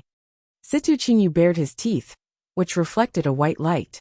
"The entire Prime Minister's mansion is my people. Do you think you can escape? Do you think you are invincible just because you have a secret guard?" Ning Shu lifted his chin slightly and looked at Situ Qingyu proudly. He said disdainfully, "You are just like a bug. You are amazing after climbing to a high position." Since Situ Qingyu cared a lot about those days of being treated badly, Ning Shu's action was to tear open his scars and then sprinkle salt on the wound. She even rubbed it hard twice, so that it would be easier for the taste to seep in. Situ Qingyu's eyes turned red at Ning Shu's condescending attitude. His face trembled and he gritted his teeth. You are courting death. Ding. Abuse points 10. Current abuse points 15. The sound of 2333 suddenly rang in his head. Ning Shu instantly felt that this was the right move. Situ Qingyu really cared about that past. Even if I die, I still look down on people like you. No wonder those women despise you. It's all because of you. People like you deserve to be bullied. Ning Shu's face was full of disdain. Why don't you blame your mother for giving birth to you? You are courting death. Situ Qingyu's eyes were red as he reached out and grabbed Ning Shu's neck. Ning Shu instantly felt as if his breathing had been cut off. This body was indeed weak. Mu Yanluo, you've successfully infuriated me. Situ Qingyu clenched his fist. He felt that he could break this thin neck with a gentle pinch. A life would end in his hands. This feeling made Situ Qingyu feel infatuated and carefree. Ning Shu felt that it was difficult to breathe. He took out the scissors that he had hidden and quickly slit Situ Qingyu's wrist. In an instant, the skin and flesh split open and blood gushed out. Situ Qingyu was stunned. Ning Shu kicked Situ Qingyu's crotch. I'm going to play with your penis today. Ning Shu used all the strength in this body to kick, but it didn't seem to have any effect. Situ Qingyu only groaned and didn't show any expression of pain. Ning Shu, fuck, how weak is this body? Situ Qingyu looked at Ning Shu indifferently, as if he was looking at a dead man. The wound that was cut by the scissors was dripping blood. Ning Shu didn't think twice and used the divine dragon tail whip to trip Situ Qingyu. But Situ Qingyu didn't move at all. Ning Shu felt that he was struggling before death. Fuck, her fighting skills were completely useless. It was all because of this body. It was so weak. I've decided. I won't kill you. I want to see how you noble ladies will look when you fall in love with me. Crying and begging for pleasure? Situ Qingyu's face revealed a convulsive smile, cold and cruel. Ning Shu breathed a sigh of relief. Damn, at least the female lead Halo was useful. If she was cannon fodder, she would have been killed by Situ Qingyu. Now, Situ Qingyu wanted her to fall in love with him, and then be abandoned by him. Then, she would be in so much pain that she wished she was dead. Now, Situ Qingyu didn't care about physical torture. He wanted to torture his opponent mentally. Ning Shu immediately raised her chin and said, Why would this lady like a lowly person like you? Are you kidding? You're just a bug. Ding, abuse points 5. Current abuse points 20. Ning Shu, huh? 2333 came out to make her presence known again. Damn it. She did not even make a sound when Situ Qingyu grabbed her by the neck just now. Don't test my patience. Situ Qingyu clenched his fist quietly. His hand that was cut by Ning Shu bled even more, forming a pool of blood on the ground. Situ Qingyu snorted coldly and turned to leave. When he reached the door, he kicked it, and the other door also fell to the ground. As soon as Situ Qingyu left, Ning Shu's entire body relaxed. She moved her neck. Fuck, it was so painful from Situ Qingyu's grip. However, not being raped by Situ Qingyu was her greatest achievement. At least she got 20 abuse points. These abuse points were just rubbing salt on the wound. There were 7 hardships in life: birth, old age, illness, death, resentment, separation, and not being able to get it. There was nothing more painful than not being able to get it. Situ Qingyu wanted her to fall in love with him, and then torture her. Ning Shu was going to give him a taste of his own medicine. The problem was Ning Shu had no idea how to do it. 2333, are you there? Can you give me some advice? Shen Qingqing asked. How do I make Situ Qingyu fall in love with me? After you have sex with him, he will naturally fall in love with you, 2333 said. Ning Shu was speechless. What was the female lead's body? Could men fall in love with her after having sex? Was it a masterpiece? Ning Shu gave up on this plan. She was not suitable for seducing others. Besides, wasn't this cheating on their feelings? Ning Shu did not have any feelings for these men. Why would she hurt herself by seducing these men? She might as well find a sore spot and step on it with all her might. Then the abuse value would go up. For example, Situ Qingyu was arrogant and self-abased. He cared most about women looking down on him. So Ning Shu used all her strength to mock him. Miss, are you okay? I'm so sorry. Yulan wailed as she ran into the room. She saw Ning Shu sitting on a stool with her legs crossed, as if nothing had happened. Yulan thought that when she walked in, she would see a messy and torn piece of clothing. Then, the young miss would lie on the bed with nothing left to live for. It was completely different from what she had imagined. Yulan's wailing stopped immediately. She was like a duck being strangled. Chapter 128. Yulan was dumbfounded. Ning Shu asked, Miss, are you all right? What do you think happened to me? Ning Shu said angrily. Yulan's face suddenly showed an expression of relief. She patted her chest and said, It's good that Miss is fine. It's good that you are fine. Ning Shu said, Let's go get something to eat. I'm a little hungry. Miss, everything in the Prime Minister's mansion has been taken away. There is no food in the kitchen at all, Yulan said with a sad face. Yulan was a girl of 13 or 14 years old. She had a baby face. When she held her face, her whole face wrinkled into a thin bun. Situ Qingyu was really ruthless. Did he want to starve her to death? Then let's go to a restaurant. Ning Shu waved his hand, looking very heroic. I'll take you to eat something delicious. Yulan looked at Ning Shu with a bitter face. We are surrounded by guards in all directions. We can't even leave the embroidery building. Ning Shu was speechless. Ning Shu picked up the spoon hanging on his chest without thinking. However, his chest was too big. Ning Shu took off his clothes and took out the whistle from his deep cleavage. In his previous life, Ning Shu did not expect to have such a big chest. He felt that he had no regrets in life. Ning Shu blew the whistle. It was melodious and very pleasant to listen to. After blowing for a long time, Ning Shu's cheeks were sore, but the secret guards did not appear. Ning Shu was speechless. Did this guy run away? He was definitely not reliable. What should he do now? Was he going to starve to death? Ning Shu and Yulan looked at each other. Ning Shu coughed and said, Is there a dog hole nearby? Let's go out and look for food. Yulan looked at Ning Shu and said hesitantly, Miss has a precious body. How can you crawl through a dog hole? It's fine. Your miss can do anything. Isn't it just going through a dog hole? Ning Shu said without a care. As long as he could achieve his goal, there was nothing he couldn't do. Miss, this servant is a pitiful Mississippi. She is a golden branch and a jade leaf. Yet she has to do such a thing. Yulan howled again. Ning Shu's face darkened. Stop howling. Where's the dog hole? Ning Shu tied up his hair. Too complicated a bun was very inconvenient. Then he said to Yulan, Let's go. Yulan had been looking at Ning Shu with a guilty and distressed expression. It's all because this servant didn't take good care of Mississippi. This servant has failed master's instructions. Ning Shu was speechless. He felt that this girl was thinking too much. Did she look so pitiful? Yulan brought Ning Shu to the desolate backyard of the Prime Minister's residence. She pushed aside the withered grass at the foot of the wall, revealing a dog hole in the wall. Ning Shu looked at Yulan. How do you know there's a dog hole here? Have you crawled through it? Miss, how can you say that about this servant? Yulan looked at Ning Shu with tears in her eyes. Ning Shu, what did I say? This servant is Mrs. Servant. How can I crawl through a dog hole? This servant walks through the main door. Yulan defended her dignity. Ning Shu was speechless. Ning Shu crawled out of the dog hole with difficulty. Her chest was almost stuck. If Yulan hadn't pushed her with all her strength, she probably wouldn't have been able to get out.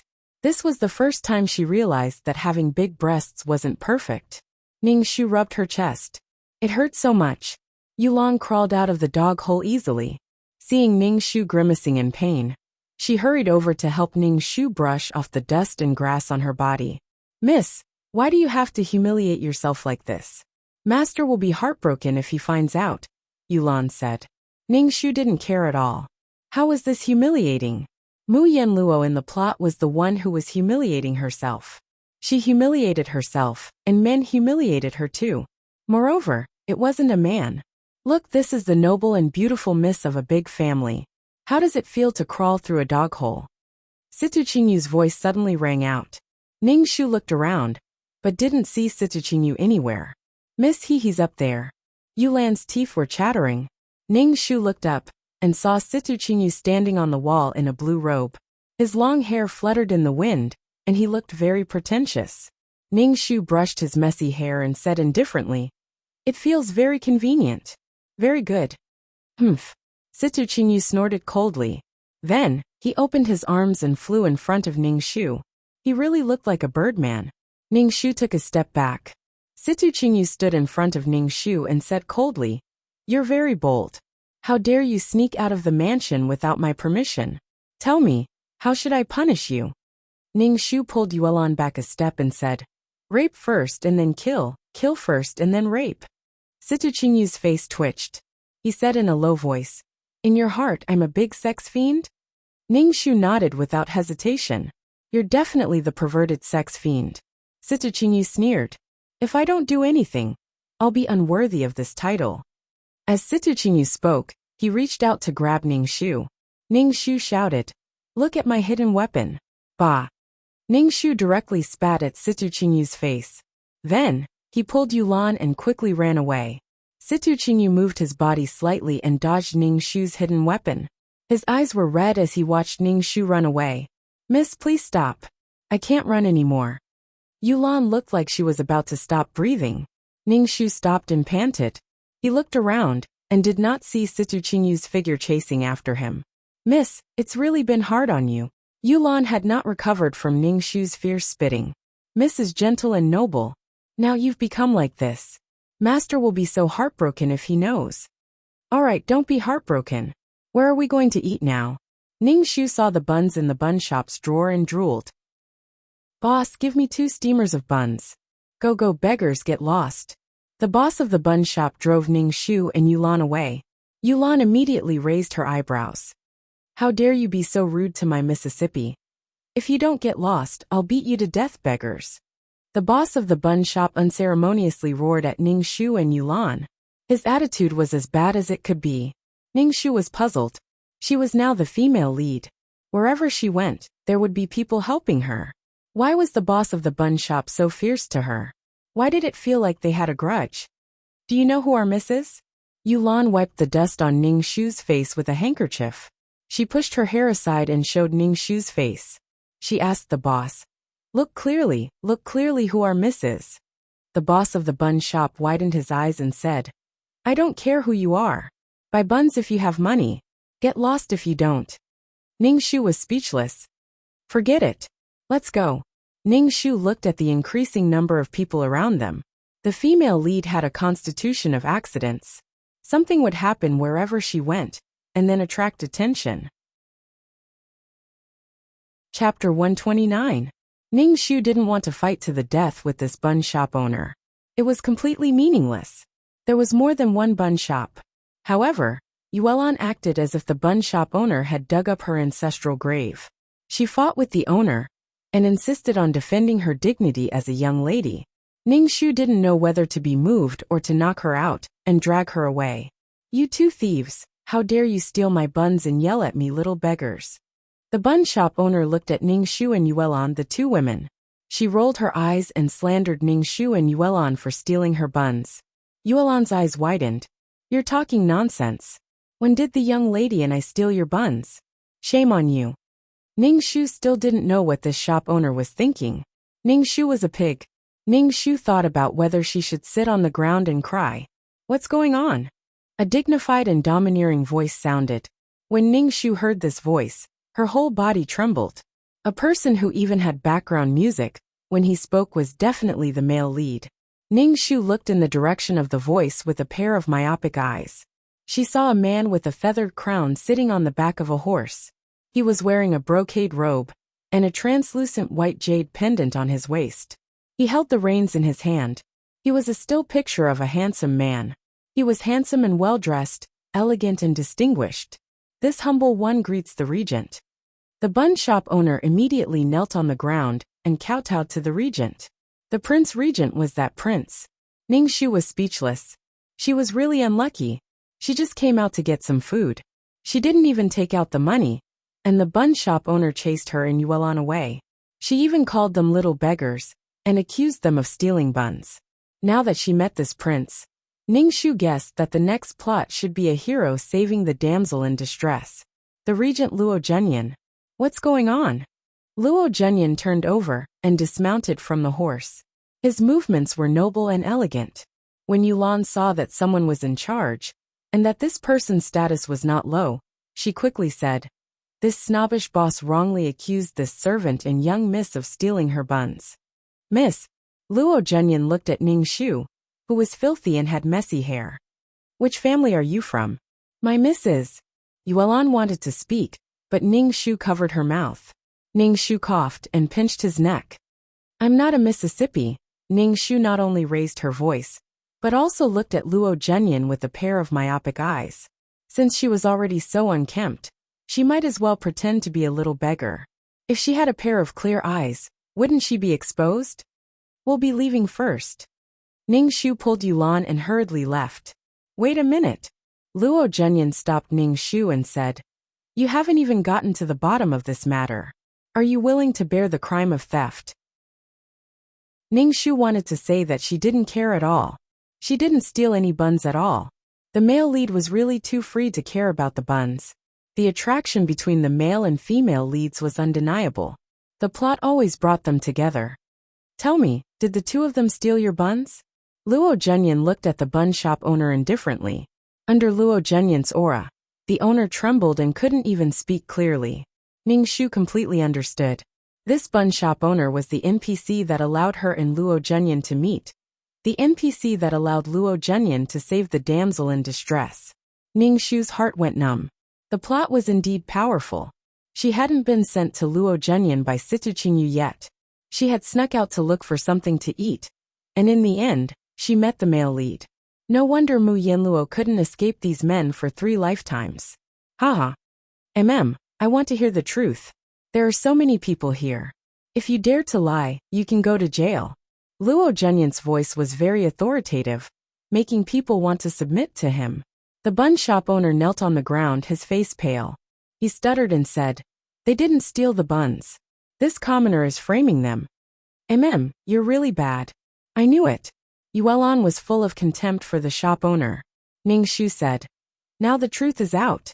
Miss, how do you think we should punish this black-hearted shop owner?" Ningxu's eyes widened, but she didn't say anything. "Miss, don't be afraid. I'll make the decision for you," Luo Zhenyan said calmly. When he said this, he was very tall and gave people a sense of security that they could rely on. It was very tempting. Ningxu didn't feel anything. She said to the bun shop owner in a sharp voice, "Pack up all the buns. Yuelan, keep the buns and let's go." "Okay." Yuelan hurriedly put away all the buns in the drawer. "Oh my, young lady, I'm just running a small business." The bun shop owner frowned and looked at Ningxu pitifully. "I took a fancy to your buns because I think highly of you. You falsely accused me of stealing your buns. You should be happy that I didn't send you to prison." Ningxu didn't have the kindness and tolerance that a female lead should have. She was completely like a dog relying on its master's power, arrogant and despotic. This sigh. The bun shop owner sighed and looked like he was suffering, but couldn't say anything. It made Ningxu feel that she was still a big villain, wearing the female lead's skin and courting death. In the plot, these men all fell in love with the kind female lead. After a torturous relationship, they were all charmed by the female lead. Now that she had become so vicious and arrogant, would the male lead still love her? Ningxu turned her head, wanting to see Luo Zhenyan's expression. Disgust. Contempt.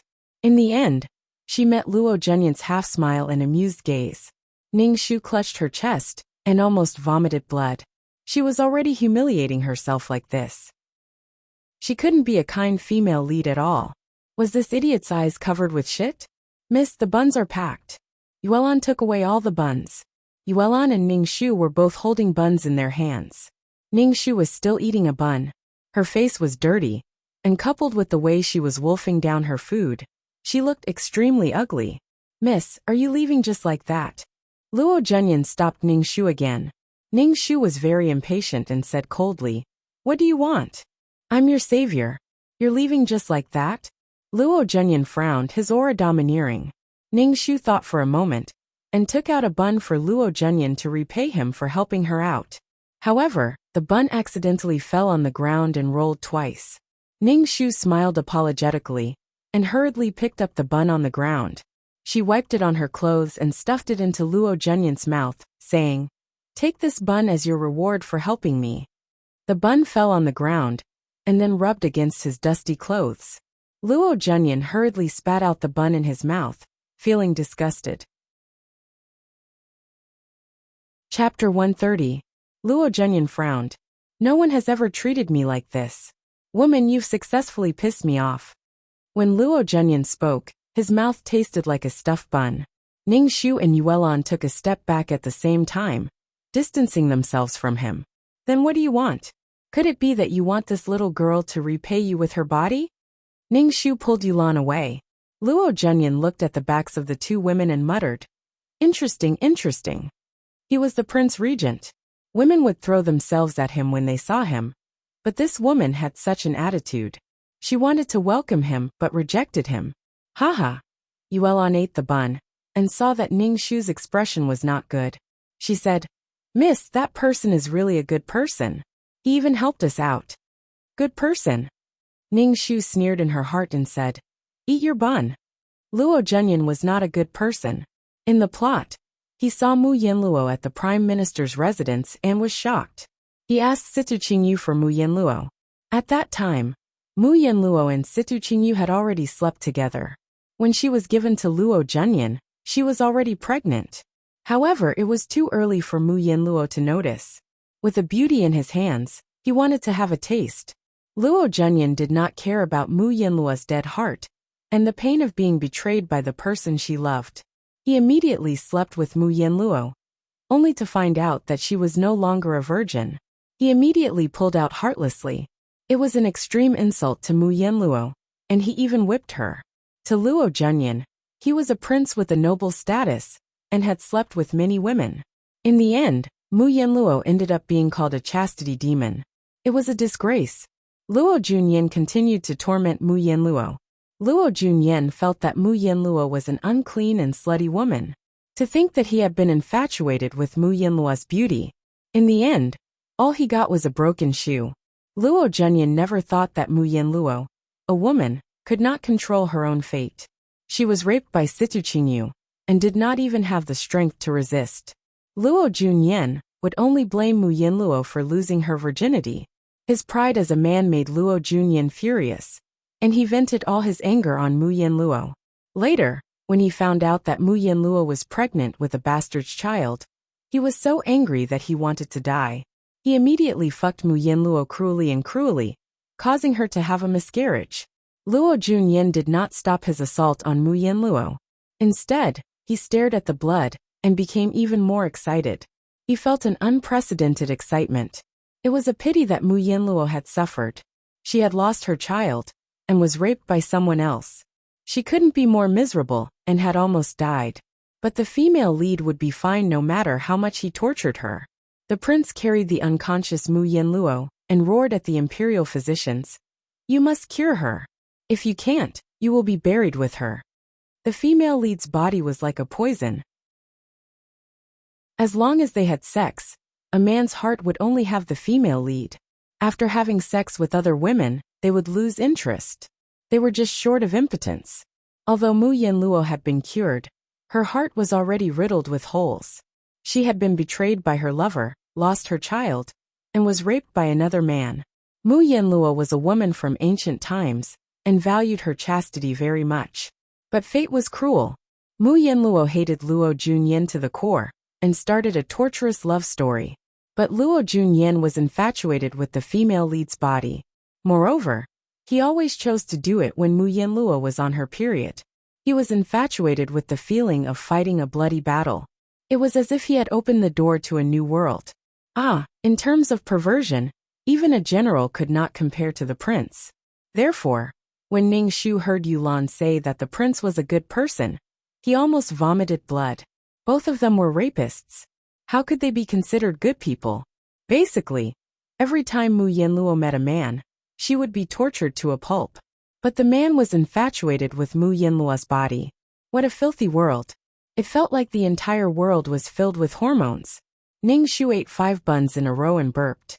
Yulan asked Ning Shu, "Miss, where should we go now?" "Go back." Ning Shu hammered her chest. Damn it, she felt like she was choking on a bun. She had to hurry back to the Prime Minister residence to drink water. Yulan looked at Ning Shu in astonishment. "Miss, we managed to escape with great difficulty. Why do we have to go back? Miss is born with a countenance as beautiful as a flower, and as beautiful as the moon. Going back is like entering a wolf's den. This servant is determined not to let Miss return." Ning Shu said, "Your Miss feels very thirsty. Let's go back to the Prime Minister residence to drink water." Yulan sighed in melancholy, and followed Ning Shu back to the Prime Minister residence. If I had known that Miss had suffered so much, this servant would have advised Miss to leave with Master. Ning Shu thought that even if she left with Prime Minister Mu, they would still be separated. Da-da-da. The sound of horse hooves mixed with neat footsteps came from afar, and sounded on the street. Ning Shu was slightly dazed, and saw Situ Qingyu riding a horse with a group of soldiers behind him. Situ Qingyu sat on the horse, and looked down at Ning Shu. Seeing that Ning Shu had a lot of buns in her arms, he waved to the guards behind him and said indifferently, "Send this general's captive back." Immediately, several imperial bodyguards prepared to step forward and capture Ning Shu and Yulan. Ning Shu's tiger-like body immediately trembled as she unruly and tyrannically shouted, "Are you blind? You actually dare to touch this young miss? Do you believe that this young miss will chop off your hands? That's right. Are you blind?" Yulan immediately chimed in. After being yelled at by Ning Shu, the guards did not dare to go forward to capture Ning Shu for a moment, and looked at Situ Qingyu. When Situ Qingyu saw Ning Shu's arrogant and despotic look, disgust flashed in his eyes. His tone was mocking and teasing. "Miss Mu, do you want to ride with this general?" As Situ Qingyu spoke, he extended his hand, and invited Ning Shu to get on his horse.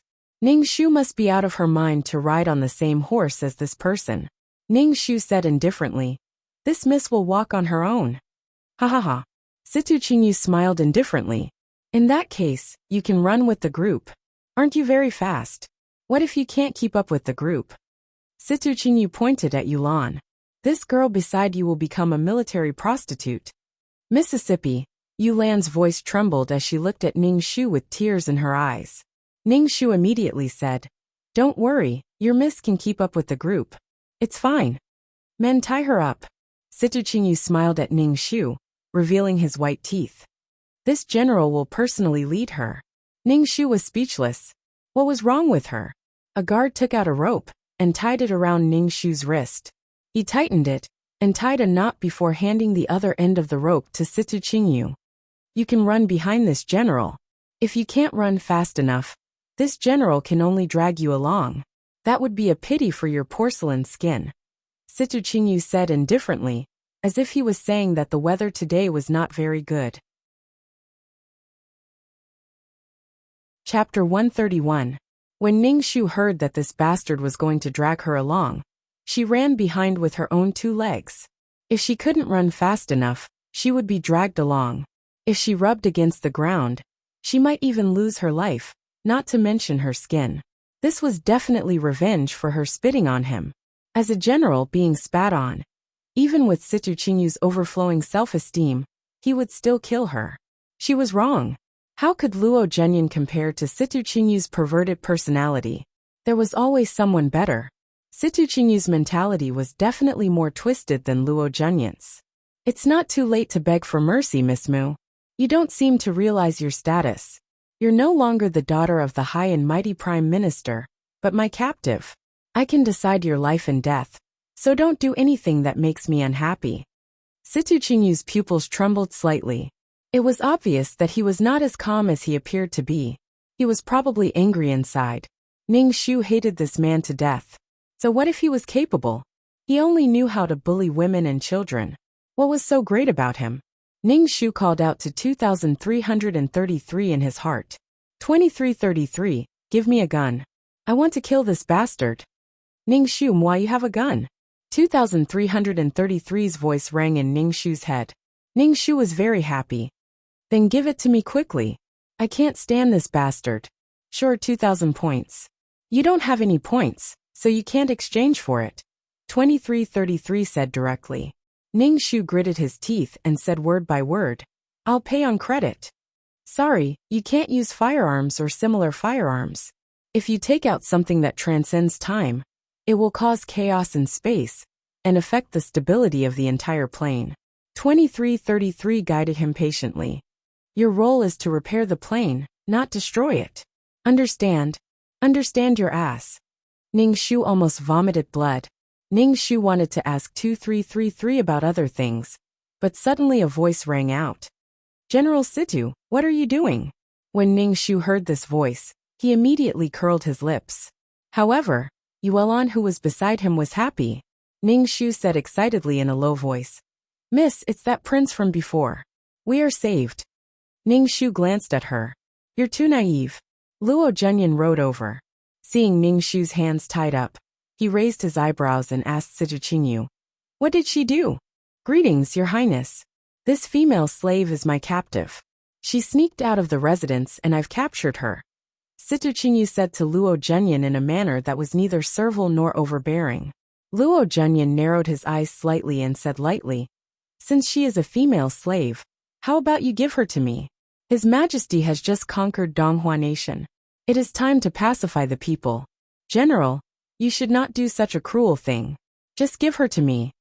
A murderous aura suddenly surged from Situ Qingyu's body. He was like a hedgehog that had encountered danger. The spikes on his body stood up. This is my female slave. I have no intention of giving her to you, Your Highness. Luo Zhenyan frowned imperceptibly. A huge sense of loss surged in his heart. Suddenly, he wanted this female slave very much. This feeling was very strange, but it was very strong. In addition, Situ Qingyu's attitude towards him was also very noble. Luo Zhenyan was the regent. This butcher who only knew how to kill dared to disrespect him. This made Luo Zhenyan lose face. All the more he wanted this female slave. Ning Shu watched from the side. He thought that she was going to be disfigured. In the end, Luo Zhenyan jumped out. As expected, the female lead was blessed with luck. Her body was her capital. Without this seductive body, how could she be the female lead? Situ Qingyu refused to budge. Luo Zhenyan was even more frustrated. He wanted to grab Ning Shu and leave. However, when he saw the guards behind Situ Qingyu, Luo Zhenyan calmed down and said coldly, Since General Situ is unwilling to give her up, then forget it. After saying this, Luo Zhenyan felt even more disappointed. This feeling made him very uncomfortable. This feeling was very sudden, and made him very uncomfortable. It seemed that this feeling would not disappear after he got this female slave. Are you willing to go with me? Ning Shu asked. Situ Qingyu also looked at Ning Shu. Situ Qingyu pursed his lips and looked at Ning Shu with red eyes. Ning Shu also had a voice in his heart telling him to go with this prince. This prince would protect her. Go with him. He was a good person. He even helped to teach the greedy bun shop owner a lesson.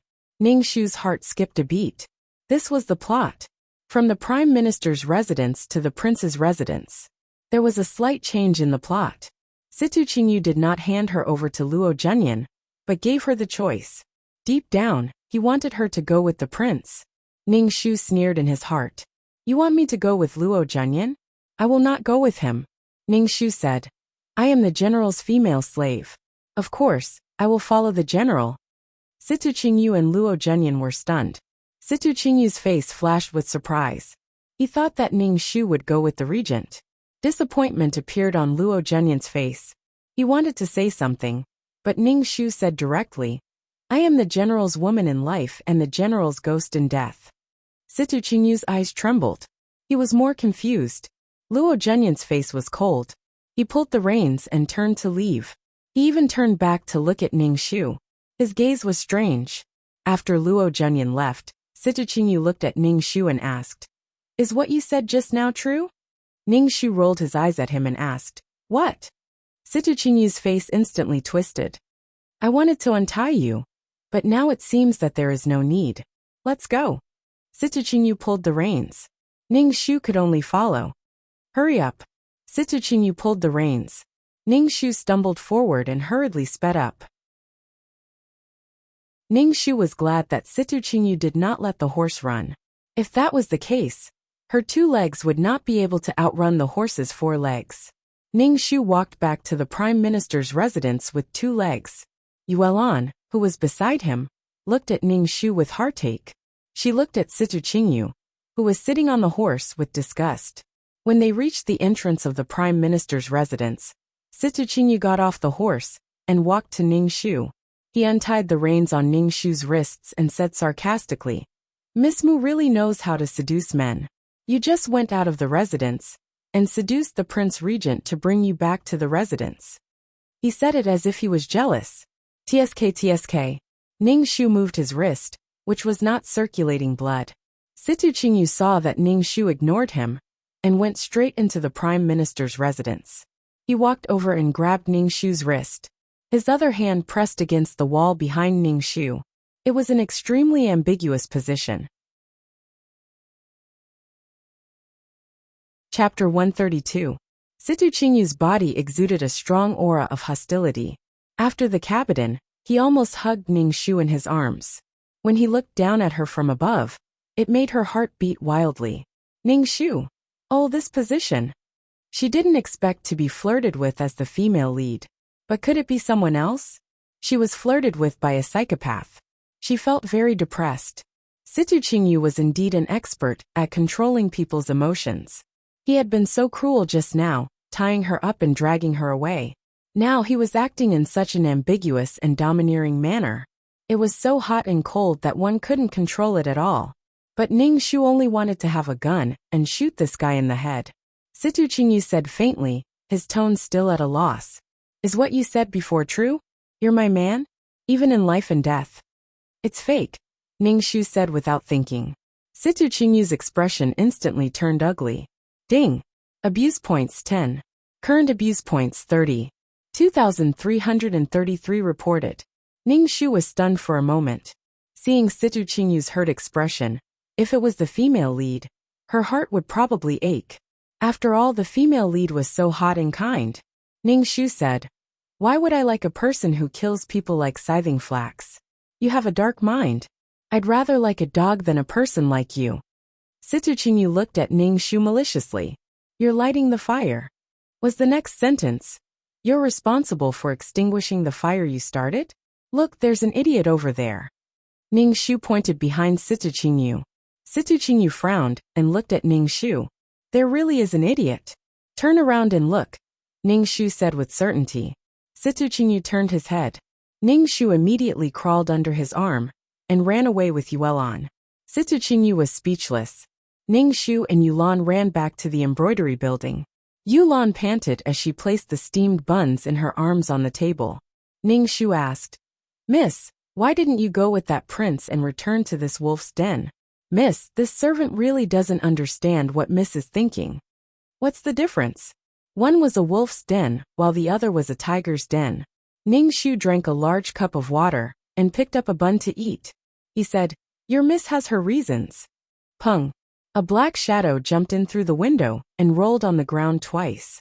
The black shadow rolled in front of Ning Shu's feet, and Ning Shu kicked him twice. The secret guard hurriedly got up from the ground and picked up the bun on the table to eat. Wearing black clothes in broad daylight with a scarf around his neck, there must be something wrong with his head. "When I blew the whistle, where did you run off to? Didn't you hear it?" Ning Shu said grumpily. But seeing the shadow guards appear, Ning Shu felt a sense of security. She never realized that the female lead could be so fragile. The secret guard stuffed the steamed buns into his mouth and said, "I heard it. I was healing my injuries and I saw that Miss was fine, so I didn't appear." What kind of secret guard was this? He wasn't handsome, but was so willful. He ran faster than anyone when fighting and immediately appeared when eating. What was the use of raising this kind of secret guard? "Stop eating. What will we eat after you finish eating?" "Yulan, put away the steamed buns," Ning Shu said grumpily. "You're a secret guard. You can't even get food for yourself? You even came to steal the food that we 2 weak women worked so hard to get. You're shameless." Ning Shu was speechless at this unreliable secret guard.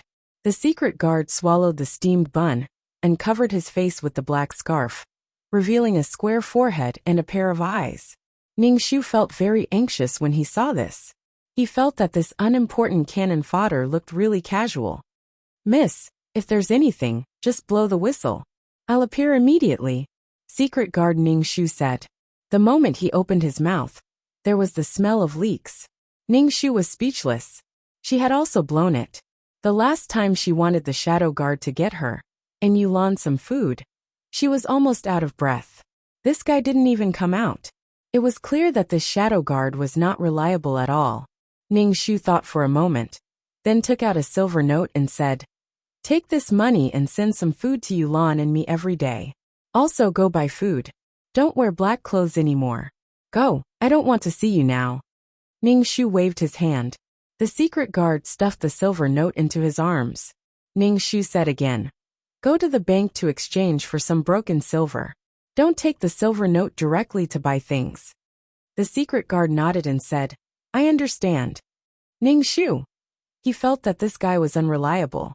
The secret guard jumped out of the window again and disappeared. In the evening, Situchinyu came over and prepared a large table of delicacies for Ningxu. Ningxu was vigilant. One who was unaccountably solicitous was hiding evil intentions. After eating it, would he want to roll around with her? "Bah, this old lady despises you. What haven't I eaten before?" Situchinyu looked down at Ningxu and said as if he was giving alms, "This is the food I prepared for you. Throw away your steamed bun." Ningxu shook her head. "I still like steamed buns. I used to eat too many delicacies, but now I've changed my taste. I like to eat steamed buns." Situchinyu sneered. "Is it because of the regent that you like steamed buns so much? I heard that the regent helped you out, so you like to eat steamed buns now." Ningxu. This brain hole, this logic, no one else. She ate steamed buns purely because they were free.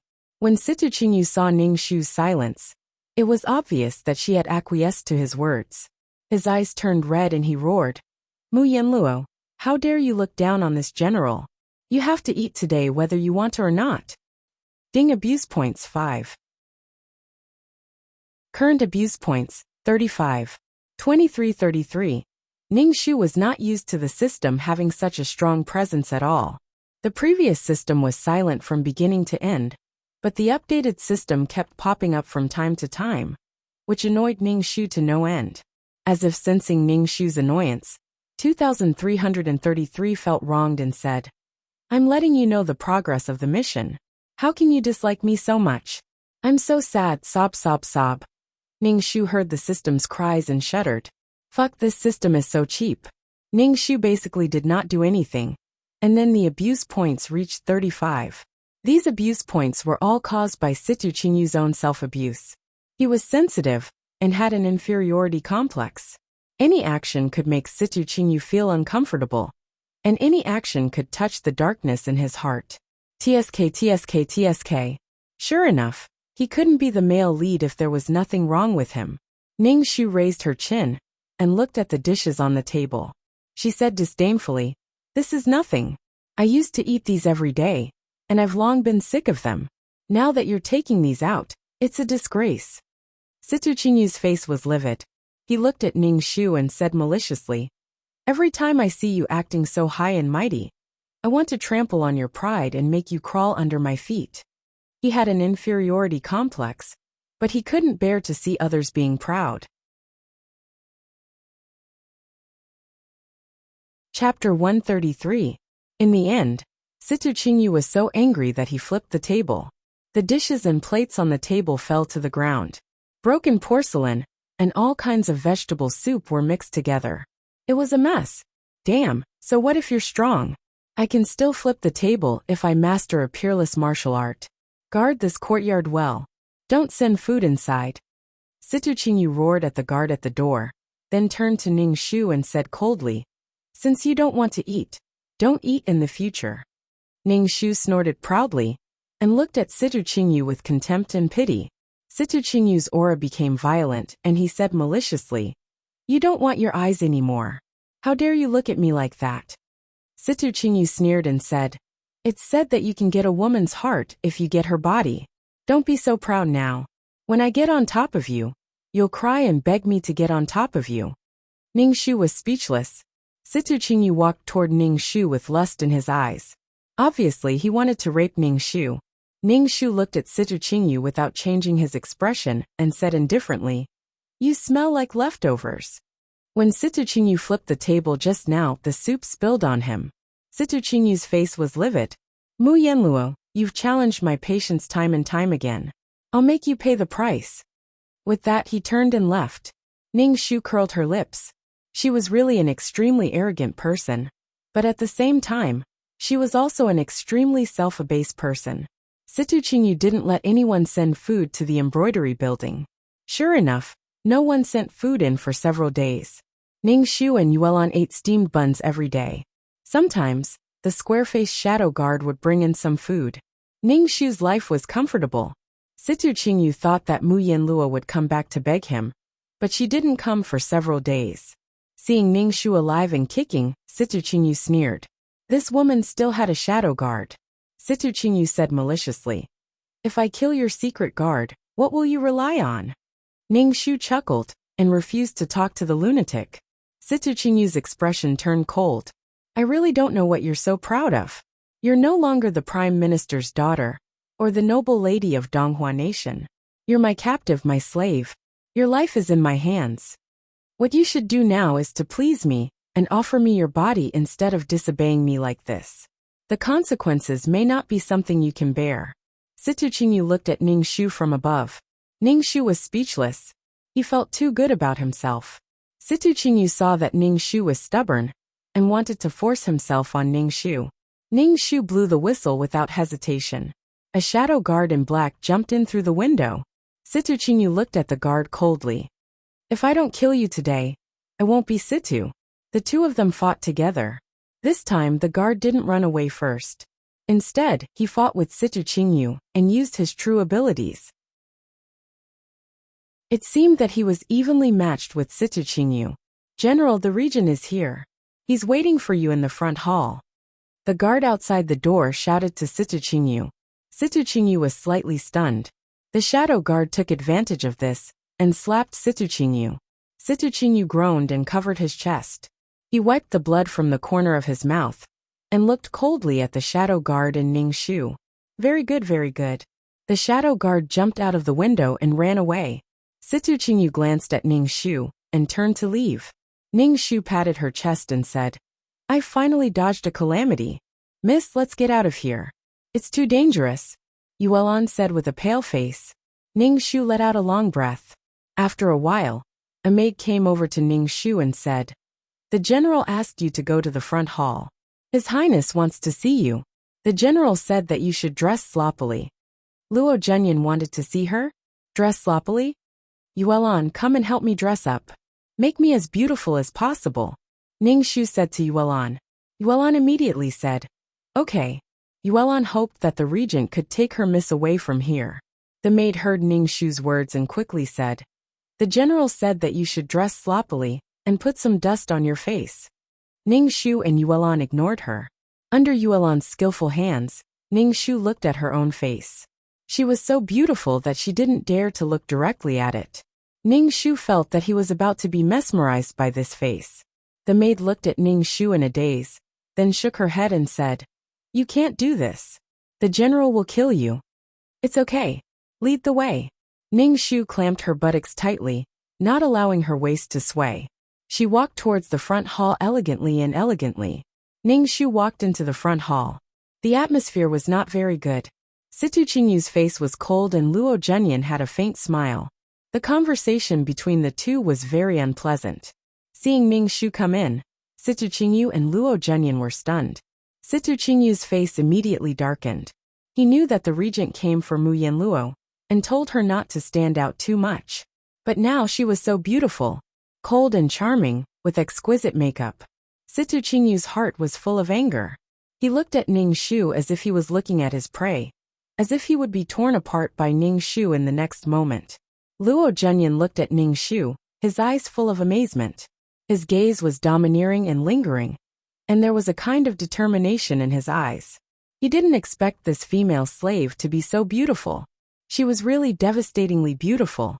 No wonder Situ Qingyu was unwilling to give her to him. Cough cough. Do you still remember me? Luo Zhenyan asked. He walked in front of Ning Shu. There was a smell of ambergris on his body, and a strong masculine aura that made people's hearts tremble. Ning Shu was now pretending to be noble and cold, but when he opened his mouth, his voice was extremely rough. Who are you? Luo Zhenyan was stunned when he heard such a coarse voice. He felt that it was too out of place. Such a beautiful person should have a soft and gentle voice. It was charming, affectionate, and melodious. What's wrong with your voice? Are you injured? Luo Zhenyan asked with a frown. Don't worry. I will heal your voice. Ning Shu raised an eyebrow and didn't say anything. Seeing that Ning Shu didn't speak, Luo Zhenyan said eagerly. Have you forgotten? Bun, do you still remember Bun? We met at the bun shop. Ning Shu pursed her lips. When they were at the bun shop, she didn't have any image at all. How could Luo Zhenyan be so sure that it was her?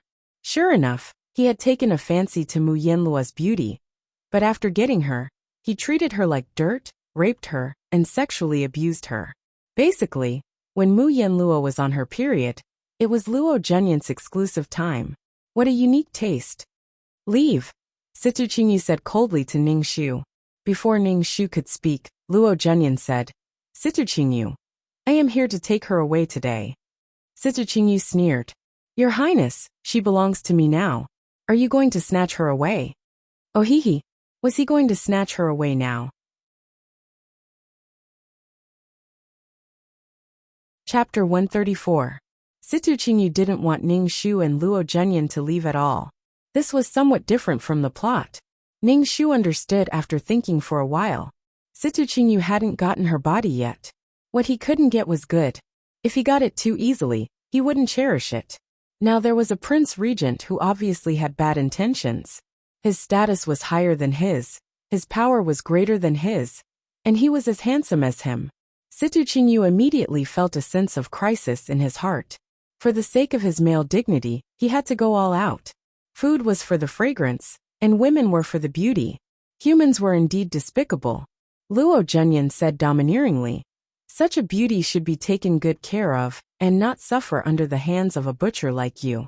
General Situ, don't you think you're going overboard by tying her up and parading her through the streets in public? She's my slave. I can do whatever I want. What does it have to do with your Highness? Situ Qingyu said with a cold face. I've said it before. She's mine from now on. Even if she's a slave, I can still give her a noble status. Situ Qingyu, remember your status. What right do you have to fight with me? Luo Zhenyan said with disdain. Situ Qingyu hated people who looked down on him the most. Now that Luo Zhenyan was using his status to look down on him and oppress him, Situ Qingyu's face instantly turned ugly. Then what does your Highness want? I, Situ Qingyu, will accompany you to the end. Situ Qingyu's face stiffened, and he didn't give in.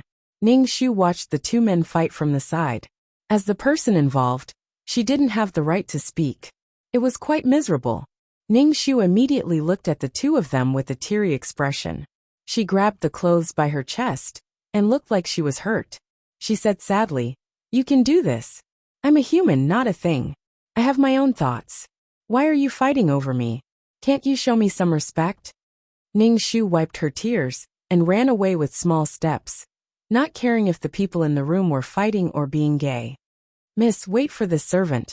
Yulan immediately chased after Ning Shu. Ning Shu looked back and saw that the little girl was running very fast. He quickly increased his speed. Yulan shouted from behind. Miss, wait for this servant. Ning Shu was really tired from running. She held onto the railing and gasped for breath. Yulan almost fainted. She gasped for breath and asked, Miss, why are you running so fast? You chased me with all your might. How could I not run? Ning Shu said, I'll just treat it as training my body. The two returned to the embroidery building. Ning Shu poured a large glass of water. Yulan pursed her lips and asked, Miss, why didn't you go with the regent? The regent is much better than this general. This general even beat people. Situ Qingyu was a violent maniac. Ning Shu propped up her chin and looked at Yulan. She lifted her chin with her finger and said rudely, Little girl, you're not bad looking. Miss, I'm serious. Besides, I'm not as good looking as you. Miss stays in the boudoir. But your reputation has spread throughout the Donghua nation. Yuelan said shyly. Reputation? Bah, it was reputation. It made every man want to sleep with Mu Yanluo, the most beautiful woman in the world. Alright, I know what I'm doing. Why did your square-faced brother bring food? Ning Shu touched her stomach and felt a little hungry.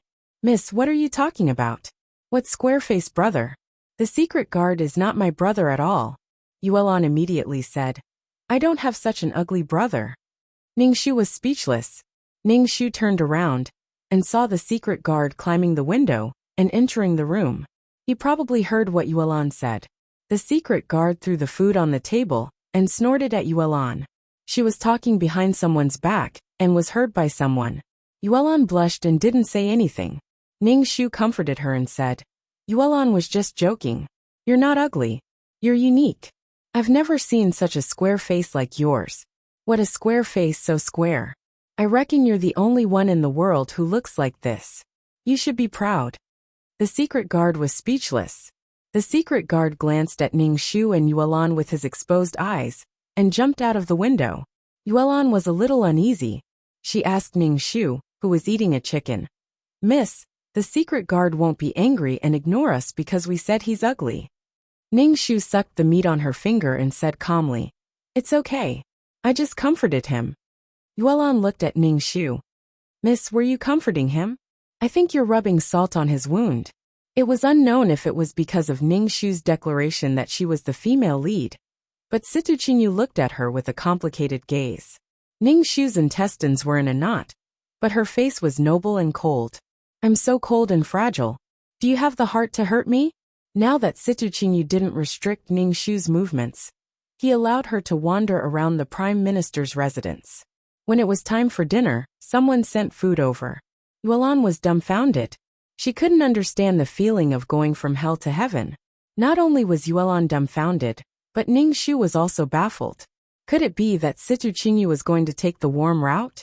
Or was it because of her deafening declaration? However, Ning Shu didn't refuse food.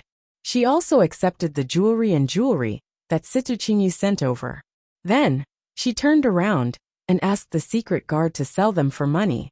After this stop at the Prime Minister's residence, she still had to travel around the world to visit the imperial merchant's residence. Then, she still had to find a teacher in the remote countryside, a divine doctor who liked to live in the forest, and the leader of the demonic sect who lived halfway up the mountain like a caveman. What was she going to do if she didn't have money? However, the secret guard didn't get much money. Ning Shu suspected that Situ Qingyu didn't send fake goods, or that the secret guard was a fool who was forced to be fooled. Ning Shu stood in the pavilion and looked at Situ Qingyu, who was practicing his sword outside. Petals swirled in the air. The sound of the sword resounded, and the light of the sword flashed. Coupled with the beautiful man Situ Qingyu, it was as beautiful as a painting. There should be a beauty playing the zither in such a scene, but Ning Shu didn't know how to play the zither at all. Situ Qingyu stopped his moves, and Ning Shu immediately applauded. General, you've really played a cheap trick. Situ Qingyu and Ning Shu smiled faintly. Their forehead was slightly sweaty. When they smiled like this, they felt as if the school hunk was walking toward them with a basketball in his arms. It had a strong smell of hormones. Mu Yanluo, this general wants to ask you, are you willing to accompany this general? Situ Qingyu asked Ning Shu in a deep voice. The current Situ Qingyu seemed to have restrained his hostility and ruthlessness. He looked masculine and valiant, with a thin waist and narrow buttocks, especially able to make a woman's heart ripple. Ning Shu was even more puzzled. Why did he suddenly change his style? Ning Shu asked, Why? Why are you suddenly treating me so well? I feel overwhelmed by the favor, and my heart trembles. I'm afraid you're going to do something to me. Situ Qingyu was speechless. Chapter 135. Situ Qingyu wasn't the only one who became more attentive to Ning Shu. Even Luo Junyan came to the Prime Minister's residence every day to deliver things. They were all treasures and valuable trinkets. Ning Shu was even more confused. These two people were wooing her. Ning Shu covered her face with her hands. She didn't expect that someone with less than 5 points of charm would suddenly be wooed one day. She didn't get this kind of treatment when she was cannon fodder. But soon, Ning Shu couldn't be bothered anymore. The secret guard said to Ning Shu directly, "These two people are making a bet to see who you will fall in love with. Don't ask me how I know. I just know. Alright, I overheard it." Ning Shu felt heartbroken. After all this time, it was Situ Qingyu and Luo Zhenyan who made a bet that the beauty's heart would belong to whoever could win her heart. Ning Shu was speechless. Indeed, a dog can't change its spots. She freaking thought that she had become charming just because she was wearing the female lead's skin. It was all because of the attraction between the male and female leads. It had nothing to do with her personal charm. Now Luo Zhenyan was loitering in front of her again.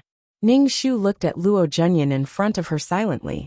His expression was that of a domineering CEO, making Ning Shu's balls hurt. "Woman, come with me.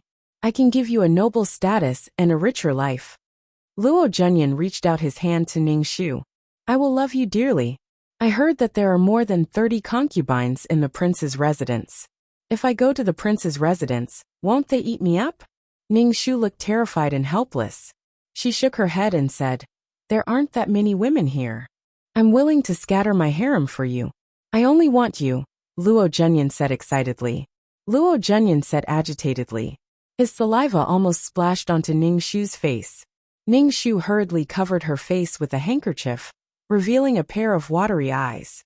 "But this little girl doesn't dare to believe your highness. What about those girls who were chased away? From now on, this prince will only have you as his woman. This prince will not touch other women. You don't have to care about those women. This prince will give them a sum of money, enough for them to live on," Ning Shu said affectionately. "Ning Shu? Fuck, what a scumbag. Fuck you. You chased me away just like that. This scumbag." Ning Shu's heart was filled with loathing for this person. He had never thought about how these women would live. This was the ancient times where hierarchy was strict. Even if the female lead Mu Yin Luo and the 7 dwarves lived happily together, they had to find a place to live in seclusion and not in the open. Ning Shu picked up the cup on the stone table and splashed it on Luo Zhenyan's face. "Scumbag, wash away your filthy soul." "Ah, what's wrong with my hand? Why can't I control it?" Sob, sob, sob. Ning Shu wiped his tears and ran out of the pavilion, ignoring Luo Zhenyan's shocked face. "Miss, wait for this servant. Wait for this servant." Yuelan chased after Ning Shu. "Miss," Ning Shu ran back to her embroidery building. Yuelan was almost out of breath from running. She stammered, "Miss, why don't you wait for this servant every time?" Ning Shu poured a cup of tea and took a deep breath.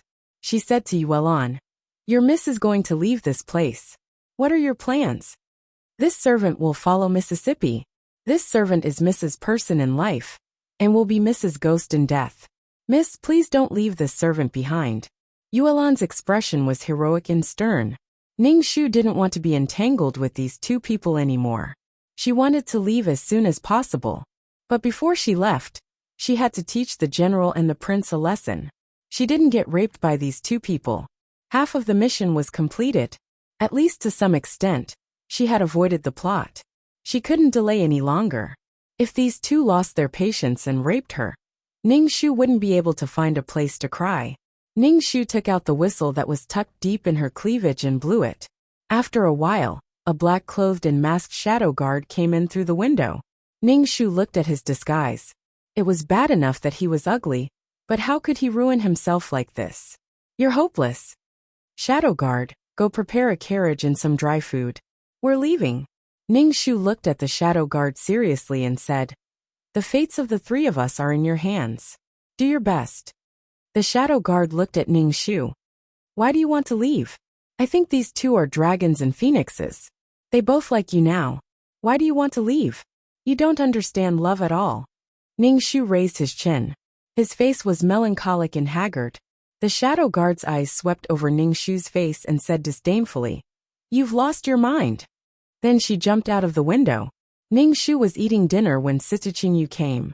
He sat across from Ning Shu and suddenly reached out to grab Ning Shu's hand. Immediately, Ning Shu felt that he had hair all over his body.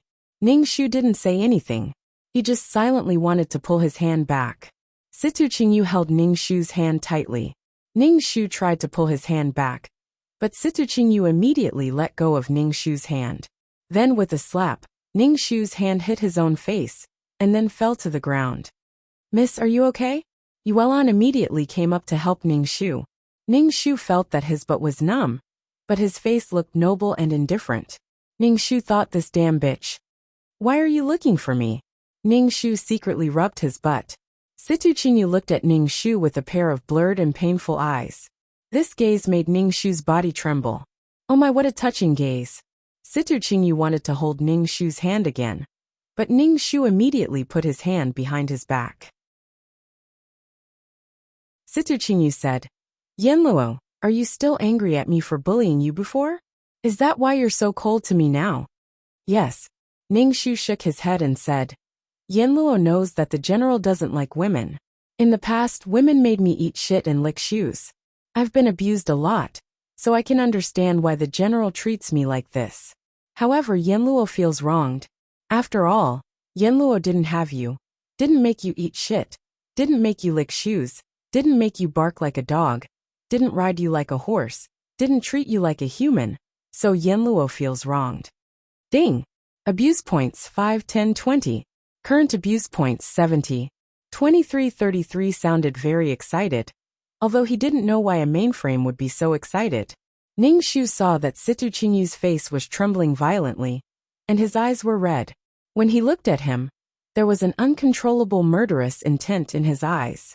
Ning Shu hurriedly widened his innocent eyes and covered his mouth with his hand. His face was full of guilt. He hurriedly said, "I'm sorry, I shouldn't have brought this up. Even if you have a terrible past, in Yanluo's heart, the general will always be an indomitable spirit." What was an indomitable spirit for bullying a woman? Those women shouldn't have treated you like this in the past. You deserve it. If it was Yanluo, Yanluo wouldn't have treated you like this. She would have killed him. General, you won't blame me, right? I didn't mean to say these things. So what if he said it? Chapter 136. After being lectured by Ning Shu, Situ Qingyu forcibly suppressed the violence in his heart and wanted to grab Ning Shu's hand. However, Ning Shu's hand was behind her back, so he could only put his hand on Ning Shu's shoulder and said affectionately, "Mu Yanluo, I love you." Ning Shu suddenly showed a sour expression and grimaced. Situ Qingyu lowered his head and wanted to kiss Ning Shu. Looking at his face getting closer and closer, Ning Shu really wanted to vomit. He had said so much just to get his hands on her body. Ning Shu turned her head and avoided Situ Qingyu's lips. She said sadly, "General, do you want Yanluo?" A trace of impatience flashed across Situ Qingyu's face. The bet he made with the regent was just a game of hunting, but this woman really put on airs, which made Situ Qingyu's heart churn with anger. Ning Shu naturally saw Situ Qingyu's unkind eyes, but she put on a silly and sweet expression and said loudly, "General, please respect me. If you love me, you should respect me. We haven't gotten married yet, so you can't do such an impolite thing. Do you love my body?" A trace of displeasure flashed across Situ Qingyu's face. He held Ning Shu's shoulder and said, "I was attracted to you and couldn't help myself. I naturally respect you, and will marry you in a palanquin. Just wait to become my wife." Ning Shu's teeth ached even more. She couldn't help but lower her head and show a look of disdain. She said shyly, "Thank you, General. General, you can go first. I'm a little tired." Ning Shu turned and went into the room, closing the door with a bang. Situ Qingyu's face darkened. He snorted almost undetectably and turned to leave with his hands behind his back. Ning Shu saw Situ Qingyu leave through the crack in the door and couldn't help rubbing her cheeks. Situ Qingyu wanted to break the rules of the game. She would belong to whoever could win her heart. Situ Qingyu wanted to push her directly just now. Get lost. It seemed that he was going to leave this place. When Situ Qingyu got impatient, she would be waiting to be raped. The next night, Ning Shu prepared a table full of sumptuous dishes and several jars of fine wine. Then, she put a big bag of medicine in each of the jars. She rolled up her sleeves and put her hands into the jars. She stirred vigorously twice to let the medicine powder completely dissolve in the wine. After everything was ready, Ningxu waited for Situ Qingyu and Luo Zhenyan to come over with a noble and cold expression. Situ Qingyu and Luo Zhenyan came together. When the two of them walked into the room, the whole room was lit up by their radiance. Ningxu sighed in his heart. He was such a beauty, but he was a pervert. Please have a seat. I invited you to dinner today because I have something to tell you. Ningxu politely asked Situ Qingyu and Luo Zhenyan to sit down. Luo Zhenyan looked at Ningxu and said, "You're very beautiful today." Ningxu smiled shyly and touched her face. She held her breath until her face turned red. Then she said, "Thank you for the compliment, Your Highness. I don't deserve it. You're really beautiful. Yanluo deserves the title of the most beautiful woman in the world," Situ Qingyu said. Ningxu lowered her head and smiled shyly again. She placed two big bowls in front of them and said, "Yanluo knows that I'm not beautiful. It's already Yanluo's greatest fortune to be able to receive Your Highness's and General's pity." As Ningxu spoke, she poured wine into their bowls. "Today, I invited the two of you here to tell you my true thoughts." "Yanluo, just say what you want to say," Luo Zhenyan said anxiously. Ningxu held her breath again until her face turned red. Then, she stamped her foot shyly and said, "Yanluo really doesn't want to say it. You guys drink first." Luo Zhenyan was the first to finish the entire bowl of wine, not leaving a single drop behind. Situ Qingyu did not move. He was a man of war, so he was naturally extremely vigilant. Moreover, Situ Qingyu did not trust Ningxu. Ningxu saw that Luo Zhenyan had finished the wine and became even more shy. She lowered her head and said shyly, "Your Highness, you're amazing." After drinking a bowl of wine, Luo Zhenyan's face was a little red. When he heard Ningxu's words, he puffed out his chest. Ningxu said, "I'm a lord who's second only to you. I'll treat you well in the future." Ningxu looked at Luo Zhenyan with sparkling eyes. She looked as if she loved him so much that she couldn't say it out loud. Situ Qingyu frowned and snorted. He also finished the wine in his bowl. Ningxu immediately said, "General, you're as amazing as His Highness." Ningxu poured more wine for Situ Qingyu. "General, you've been through countless battles and you're heroic. Yanluo has never seen a man like you who gives me a sense of security." Luo Zhenyan raised his wine bowl and said provocatively to Situ Qingyu, "General Situ, I'll toast you." Situ Qingyu's expression didn't change. He clinked glasses with Luo Zhenyan, and they both drank. Ningxu stamped his feet anxiously and said, "Don't drink because of this. Eat. Drinking like this is bad for your health. Can you give me some face and not do this for me?" Luo Zhenyan reached out to stop Ningxu from speaking. He said indifferently, "This is a duel between men. It has nothing to do with you." Ningxu clutched his chest and shook his head with a twisted face.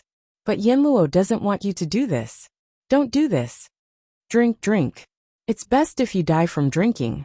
Don't worry about it," Situ Qingyu said to Ningxu. Ningxu was obedient. She watched the two men compete in drinking. At first they used bowls, but later they drank directly from the jug. Ningxu sat on the stool and crossed her legs as she watched the two men drink to their deaths. In the end, they were drunk and passed out on the ground. "Girl, it's time to go to work," Ningxu said to Yuelon. Yuelon held the package in her arms and said, "Miss, are we leaving now?" "Wait. I'll be a good person to the end. Drag them to the bed," Ningxu said as he rolled up his sleeves. Yuelon nodded obediently and put down the package. She pulled Situ Qingyu's arm and dragged him to the bed. "Oh my, I didn't expect this girl to be so strong." Ningxu grabbed Luo Zhenyan's clothes and used all his strength to drag him. Ningxu's face turned red, but Luo Zhenyan on the ground didn't move at all. "Miss, what are you doing?" Yuelon asked Ningxu. "We should go. The secret guards are still waiting for us." Ningxu panted and said, "Come and help me. I can't move him." Yuelon hurried over and helped Ningxu drag Luo Zhenyan onto the bed. Ningxu reached out and unbuttoned Luo Zhenyan's clothes. After a while, Luo Zhenyan was naked, and his most private parts were exposed. Yuelon was dumbfounded. She covered her eyes and asked, "Miss, what are you doing? Be a good person." Ning Shu swiftly took off Sijuqingyu's clothes and walked around with him. Miss. Yuelon covered her eyes with her hands and looked at the two men's bodies through the gaps of her fingers.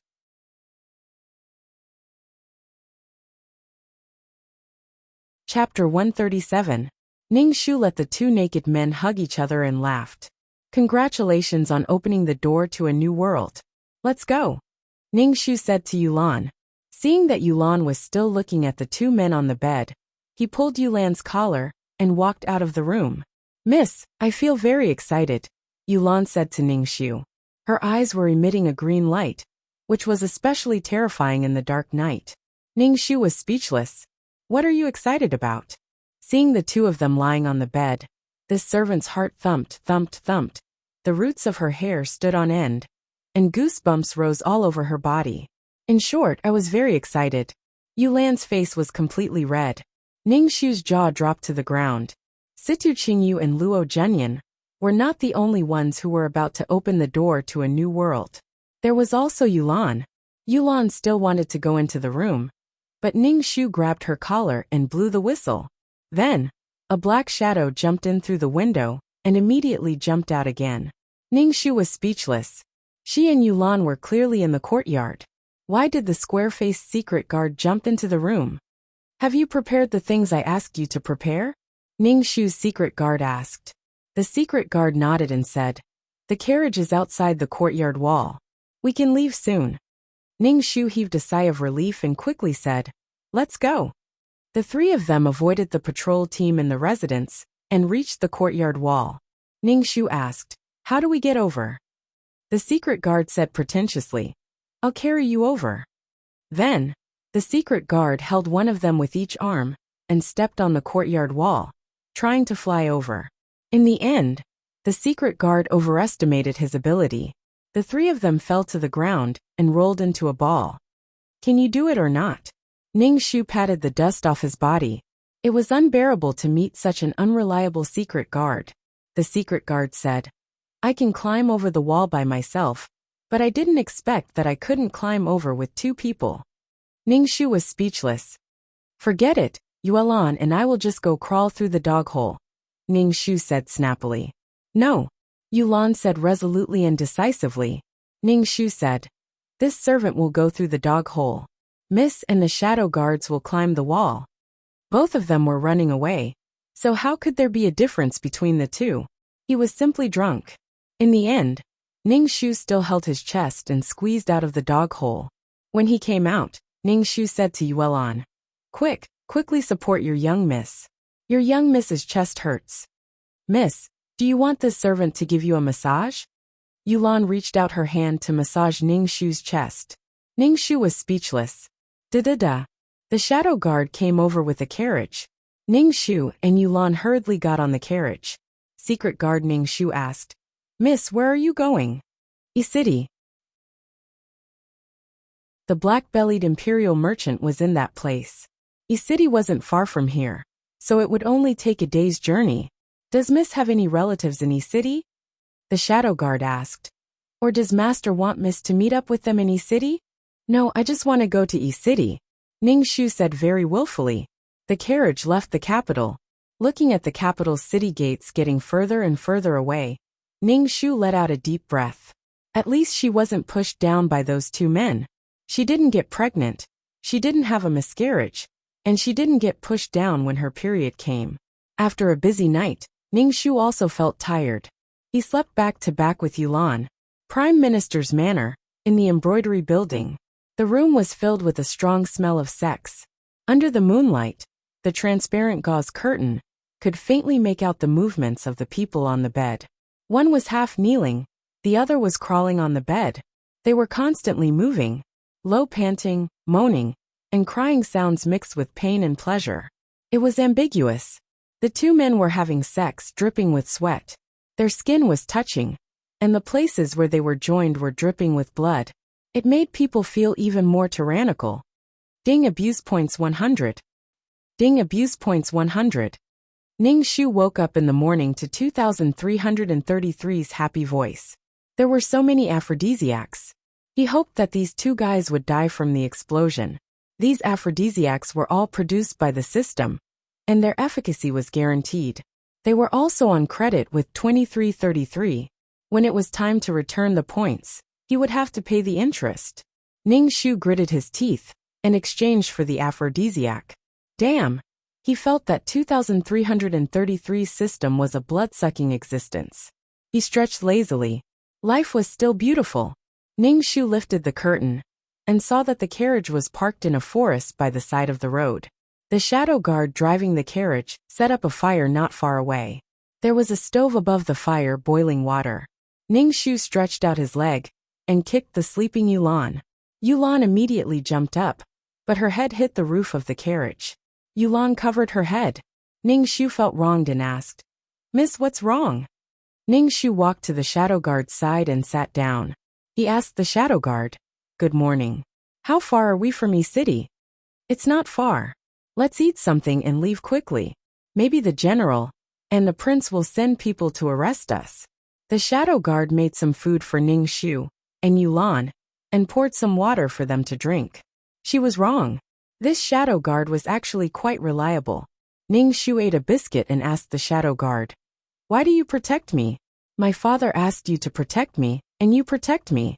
Don't you feel unsatisfied?"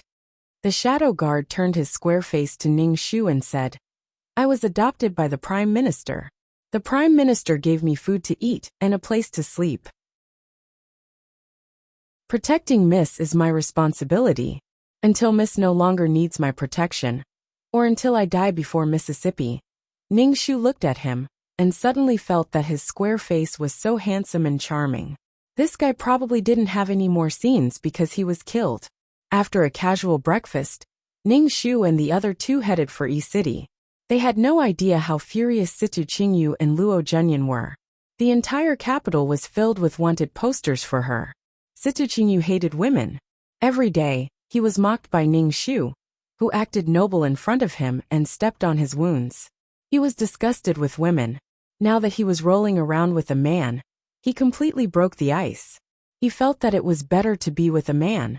During this process, he could be like a man, but he could also be like a woman. This feeling was too wonderful. Situ Qingyu's biggest goal now was to get Luo Zhenyan into bed again. However, Luo Zhenyan felt extremely disgusted. He was the high and mighty regent, but he actually slept with a man, and was slept with by another man. Now the hole in his back was bleeding every time he went to the toilet. Luo Zhenyan even had the thought of dying, especially when he felt Situ Qingyu's scorching and predatory gaze. Luo Zhenyan's heart convulsed. He was a man. How could he be with another man? Moreover, this one was a general whose status was inferior to his. Mu Yanluo, that bitch, he would definitely torture her to death once he caught her. Even that wouldn't be able to relieve the hatred in his heart. In short, this was a story of oppression and being oppressed. The dark and black-bellied attacker, and the tsundere victim. Situ Qingyu and Luo Zhenyan restarted their sadistic love story. It basically had nothing to do with Ning Shu. The two members of Mu Yinluo's harem were gay. Chapter 138. E City was very prosperous. It was a city comparable to the capital. The people living in the capital were all high officials and nobles, but many of the people living in E City were rich people. It was a city filled with rich people. Two women in ragged clothes were pulling a tattered handcart. On the handcart was something wrapped in a tattered straw mat, revealing a pair of dirty feet. At a glance, one could tell that the person under the straw mat was a dead person. Seeing this scene, everyone unconsciously avoided them. The people pulling the handcart were Ning Shu and Yuelan. The person lying on the handcart pretending to be dead was the shadow guard brother. Ning Shu was so tired that he wanted to die. He looked around and found a lively place. He stopped the handcart and worked with Yuelan to lift the shadow guard out of the handcart and placed him on the street. Then he took out a wooden board. On the wooden board, he wrote, "Sell your body to bury your father." Ning Shu knelt in front of the shadow guard and crawled on his body. She wailed, "Father, daughter has let you down, let you down. Miss, don't be sad. Master Spirit in heaven will see Miss filial piety." Yuelan first comforted Ning Shu. Then, she threw herself on the shadow guard and wailed, "Master, You died so miserably. Master, master. Ning Shu saw that the place Yuelon was hugging was a bit sensitive. It was probably the place where the shadow guard was. However, Yuelon didn't notice anything and wailed desperately.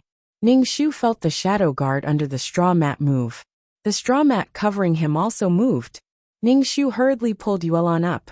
Yuelon wiped her tears and asked, "Miss, what's wrong?" Ning Shu wanted to say that she was pressing on his dick, but seeing Yuelon's dumbfounded expression, he said, "Don't touch father's body." Yuelon let out two ohs as she knelt at the side, tears dripping down her cheeks. Ning Shu felt deep veneration for her. This was the real movie queen. Ning Shu and Yulan's movements could be heard from half the street, attracting many onlookers. However, seeing Ning Shu and Yulan's unkempt appearance, no one stood out to buy Ning Shu. Ning Shu did not mind. His target was not these people. He was waiting for the male lead, Huang Shangjun, a rich and powerful man. "Miss, what should we do now? It's been so long since someone asked us about the price," Yulan asked. Ning Shu said, "Don't worry." Yuelon saw that no one would ask her about it for a while, so she knelt on the ground and stopped wailing. She wiped her tears with a dirty handkerchief. The people around came and went, but no one came up to ask about the price. Ning Shu was a little regretful. If he had known, he would not have put himself in such a sorry state. He made himself too pitiful and no one asked. Ning Shu was about to fall asleep while kneeling on the ground. Her head was nodding off bit by bit. Beside her, Yulan had already fallen asleep while leaning on the handcart. She was drooling. "Sell your body to bury your father?" A low and sexy voice sounded. Ning Shu's drowsiness disappeared, and he quickly pushed Yuelon, who was sleeping next to him. As soon as Yuelon opened her eyes, she immediately wailed, "Master, it's this servant's fault. I didn't protect Miss well, and let Miss fall to the point of selling her body to bury her father. Miss, this servant is pitiful Mississippi." Yuelon hugged Ning Shu and wailed. Ning Shu used all his strength to pull Yuelon's arms away, and said sadly to the person who came, "Young master, this little girl is from Chuzhou City. I really have no other way, so I sold my body to bury my father. Raise your head and let me have a look." Ning Shu immediately raised his head and looked at the man. The background around the man was blurred. He was a shining existence. This was definitely Nanshujin. Qi Sheng's body flowed with a kind of gentle and cruel beauty. He was steady and gave people a sense of danger. His eyes were deep and calm, as if something was surging. This was the two-faced imperial merchant Qi Sheng. Qi Sheng narrowed his eyes slightly and looked at Ning Shu's dirty face. He closed the folding fan and gently hit the palm of his hand. He said, "Why don't you wash your face and make it prettier so that you can sell it at a higher price?" Before Ning Shu could say anything, Yuelon said, "My miss said that she doesn't care about our appearance. Anyone who helps us is a good person." Qi Sheng was wearing a brocade robe. Every part of his body was incomparably exquisite. Even the pendant of his folding fan was made of round jade. At first glance, people could tell that he was from a wealthy family. His every move carried with it the aura of wealth. Qi Sheng squatted down and lifted the tattered straw mat with his folding fan. He tilted his head and looked at the shadow guard's square face. Then he looked at Ning Shu and said, "You look a little different from your father." Ning Shu said indifferently, "My mother's beauty neutralizes my father's ugliness." Ning Shu felt wronged for the shadow guard. Not only was he ugly, but he also looked old. Qi Sheng didn't even question the shadow guard's age. How could he have a daughter as old as her? Ning Shu looked at Qi Sheng expectantly. "Young master, do you need a maid? As long as you bury my father, I will be your maid." Qi Sheng opened his fan with a schwa sound and said arrogantly, "How much money do you want?" Ning Shu stretched out a finger. Qi Sheng glanced at Ning Shu's finger. "1 tael of silver?" Fuck, 1 tael of silver wasn't enough. They were pretending to be dead and crying. It wasn't enough to buy 3 bowls of noodles. Rich people were all stingy. Ning Shu said shyly to Qi Sheng, "Young master, 1 tael of silver is a little too little. It can't even buy a coffin." Qi Sheng waved his folding fan and said indifferently, "Say it. How much?" "My father used to be an official of the imperial court. Although he was a 7th-ranked minor official, He was still an official. If he was buried so carelessly, how could he face his ancestors? So young master, can you raise the price a little? Ningxu pulled Yuelan over. In the future, both of us will be your maids. You said so much just to raise the price. Qi Sheng was incomparably indifferent. How much? 10,000 taels of silver. Ningxu said sonorously. Qi Sheng's expression didn't change. Ningxu's eyelids twitched. He was indeed a black-bellied imperial merchant. Qi Sheng stretched out 5 fingers. Ningxu frowned and asked, 5,000 taels of silver? 5 taels of silver. If you don't want to, then forget it. Qi Sheng said indifferently, and turned to leave. Ningxu saw that Qi Sheng really left. He quickly stood up and stepped over the shadow guard. He caught up with Qi Sheng and said, Young master, please wait. Cough, cough, cough. The secret guard that was stepped on by Ningxu coughed violently. Yuelan was dumbfounded and didn't know what to do. Ningxu immediately pounced on him and wailed. Father, do you have something to tell your daughter? It's all your daughter's fault for not being able to give you a proper funeral, so that you can't see your ancestors. The shadow guard glared at Ningxu and closed his eyes as if he was dead. Ningxu immediately wailed, Father. Yuelan also wailed, Master, master. Qi Sheng raised his eyebrows. He walked over and put his hand on the tip of the shadow guard's nose. Ningxu said, My condolences. Ningxu. Oh, really dead? Chapter 139. She had only stepped on him once, but she had killed the shadow guard. Qi Sheng took out an ingot of silver and threw it to Ningxu. He said, This is 20 taels. Bury your father, and then go to the Qi residence. Thank you, young master. Ningxu put away the silver and worked with Yuelan to put the secret guard on the cart and headed out of the city. Ningxu and Yuelan pulled the cart and ran quickly.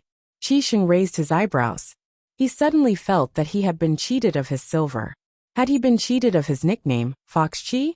When they reached the small forest outside the city, Ningxu lifted the broken straw mat and patted the secret guard's face.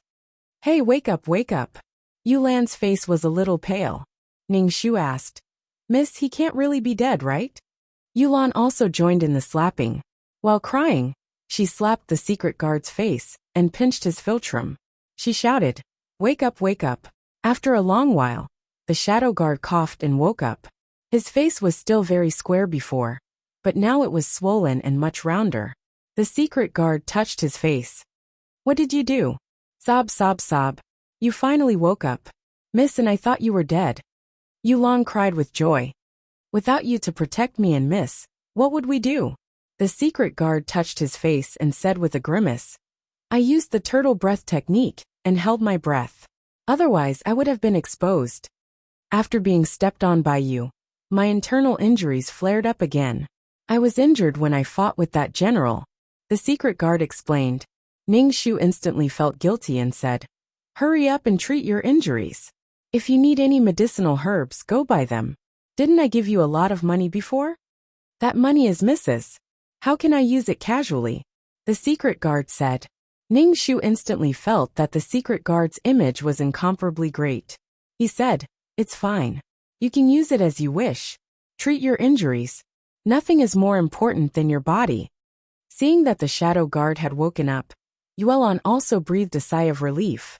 She and the young miss were both women. Having a man who knew martial arts by their side was like a stabilizing needle. Especially since the young miss was so delicate. She looked as if she hadn't eaten at all. Ningxu and Yuelan changed into slightly better cotton clothes.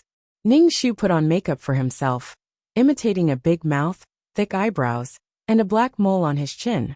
His image was as wretched as it could get. Ah, you are the young miss. Yuelan let out an earth-shattering wail, shaking the birds in the forest to the point that they flew away. Miss, what is it that you can't figure out? Why do you have to ruin yourself like this? Yuelan looked at Ningxu with a pained expression. Ningxu felt that it was very tiring to have such a girl by his side. Why are you so painstakingly going to the Qi residence? Don't tell me you're going to be a little maid in the future? The shadow guard frowned. Ningxu waved his hand and said, My wish is to travel the world. This is only my temporary stronghold. When the time is up, I will leave. After a few days, Ning Shu brought Yuelan to the Qi residence. The shadow guard secretly protected Ning Shu and Yuelan. When they arrived at the entrance of the Qi residence, Ning Shu's gatekeeper grinned and said kindly, "Can you go and report that the person who will repay the kindness is here?" The gatekeeper was frightened by Ning Shu's big smile. He immediately said, "Where did this ugly girl come from? You're coveting my young master's beauty. You're thinking too much, and you still want to find a young master." Ning Shu said, "You're thinking too much. You tell him." Ning Shu said to Yuelan, "He doesn't believe that we're here to repay the kindness." With her hands on her hips, Yuelan told the entire story to the gatekeeper. Yuelan spoke very quickly, causing the gatekeeper's eyes to emit mosquito coils. "That's what happened. Besides, how come my young miss and I only have 20 taels?" Yuelan said with grievance. The gatekeeper immediately said, 20 taels is not a small amount. You and your young miss look like this. 20 taels is already my young master's kindness. Yuelan still wanted to say something, but was stopped by Ning Shu. A palanquin stopped at the entrance. Ning Shu felt that the person sitting in the palanquin must be the male lead. Ning Shu stared at the curtain. The curtain was lifted by a folding fan. Ning Shu looked at the folding fan and immediately shouted in a rough voice, "I finally found you." Qi Sheng, who had just gotten out of the palanquin, heard this voice and saw a woman with a bloody mouth wailing at him. The hand holding the folding fan suddenly trembled. He frowned and asked, "Who are you?" 20 taels. A down-and-out young miss who sold her body to bury her father. Ning Shu pointed at his face. "Look carefully." Qi Sheng looked away and said, "Your face was dirty before, but it still looked pretty. Why is it so ugly after washing it?" Ning Shu was speechless. "Thank you for the 20 taels, young master. This young miss has already buried my late father. Now this young miss and this young miss's maids are young master's maids. A drop of water should be repaid with a spring of water. This young miss is a person with principles, integrity, and moral bottom line." Qi Sheng didn't look at Ning Shu's face and said indifferently, "Sure. This young master thought that you wouldn't come back." After that, Ning Shu and Yuelan stayed in the Qi residence. In any case, they still had some protagonist aura. Ning Shu and Yuelan stayed in the same room. Then, they changed into the uniform of the Qi residence's servant girls. Yuelan looked at Ning Shu and said sadly, "Miss, do you really want to be a maid here?" "Of course. After spending so much effort to come in, of course I want to be a maid." If she didn't get close to Qi Sheng, how could she get out of the plot? Even if she didn't come over, the plot would force her to meet Qi Sheng. In the plot, Mu Yanluo was physically and mentally exhausted by Situ Qingyu and Luo Zhenyan.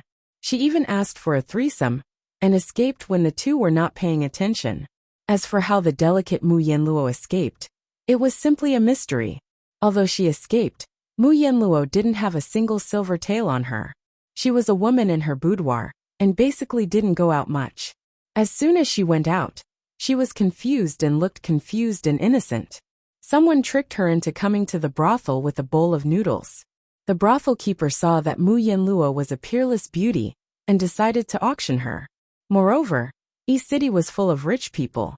Auctioning such a peerless beauty could make the brothel overflow with oil. Mu Yanluo was bought back by Qi Sheng at a high price. Although Mu Yanluo avoided the brothel in her next 2 rebirths, and didn't let herself fall into a brothel, she still couldn't avoid meeting these men. Even if she took a detour and didn't take this road, she would still meet these men. It really made her collapse. Qi Sheng, who was bought back, didn't do anything to Mu Yanluo at first. He just put her in the backyard and didn't rape her violently like Situ Qingyu and Luo Zhenyan. Qi Sheng would visit Mu Yanluo's courtyard whenever she was free. Then, she would chat with Mu Yanluo about poems, songs, and ideals.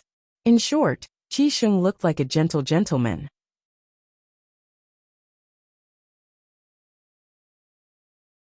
Chapter 140. Mu Yanluo felt respect from Qi Sheng. He was not like other men. He was very gentle. Although she was bought by Qi Sheng, he gave her a different feeling. In the Qi mansion, Mu Yanluo felt an unprecedented peace. There were no 2 men eyeing her covetously, and dragging her to do that kind of thing every day. Mu Yanluo thought that her life would be peaceful like this. She had a good impression of Qi Sheng. She even confided in him about her identity and what had happened between the two men. Qi Sheng did not dislike Mu Yanluo. He said that he had known her identity for a long time. After all, the streets of the capital were full of wanted posters for Mu Yanluo. He did not care about her past. Mu Yanluo was even more moved.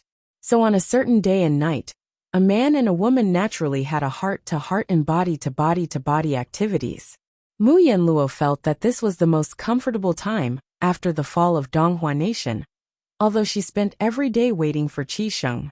However, Qi Sheng did not give Mu Yanluo a definite identity. A concubine was not a concubine, and a wife was not a wife. Sometimes, Mu Yanluo was sentimental and felt that Qi Sheng still disliked her because she had been intimate with two men and even had a miscarriage. For a long time, Qi Sheng did not come to see Mu Yanluo. Mu Yanluo waited bitterly for Qi Sheng every day. Later, she learned that Qi Sheng's childhood sweetheart had returned. Mu Yanluo was originally a sentimental person. After learning the news, she ran to see Qi Sheng as if the sky had fallen. She happened to see Qi Sheng rolling with his childhood sweetheart. Mu Yanluo questioned Qi Sheng. Qi Sheng hugged his childhood sweetheart and said that Mu Yanluo was just a broken shoe, a prostitute he had bought. She could not compare to his true love at all. Then, Mu Yanluo was abandoned and was completely dispirited. Although Qi Sheng disliked Mu Yanluo, he was still very infatuated with Mu Yanluo's body. He often went to see Mu Yanluo. However, ever since she learned the heartbreaking truth from Qi Sheng, Mu Yanluo no longer let Qi Sheng on the bed. She washed her face with tears all day long and stammered as if she was in great pain. Mu Yanluo's appearance annoyed Qi Sheng a little. Although her body was wonderful and irresistible, he didn't want to do a woman lying like a dead fish. The more Qi Sheng was with his true love, the sadder Mu Yanluo was. She couldn't eat well and couldn't sleep. She tortured herself and became very haggard. In short, he was conflicted, and the nausea went on and on. Although Qi Sheng hated Mu Yanluo very much, he often went to her for sex, but Mu Yanluo would cry and refuse him. But it caused his true love to harbor a grudge in her heart. Then, the evil supporting female lead began to frame the female lead. Her childhood sweetheart faked her pregnancy and spent all day in front of Mu Yanluo showing off their love and child, causing Mu Yanluo's heart to shift. The supporting female lead's belly didn't have the real one. Then, she plotted against Mu Yanluo to kill the child in her belly. The fake one in her belly naturally disappeared. When Qi Sheng learned of this, he was furious. He didn't listen to Mu Yanluo's explanation and directly threw her into the dungeon to be tortured. Mu Yanluo was tortured in the dungeon. Coincidentally, Qi Sheng's business had a little problem. He was busy solving the problem and forgot about Mu Yanluo in the dungeon. In the dungeon, Mu Yanluo was tortured by his true love. Her body was covered with all kinds of scars. The supporting female lead was jealous of Mu Yanluo's face and directly destroyed it. When Qi Sheng thought of Mu Yanluo was hanging on to her last breath.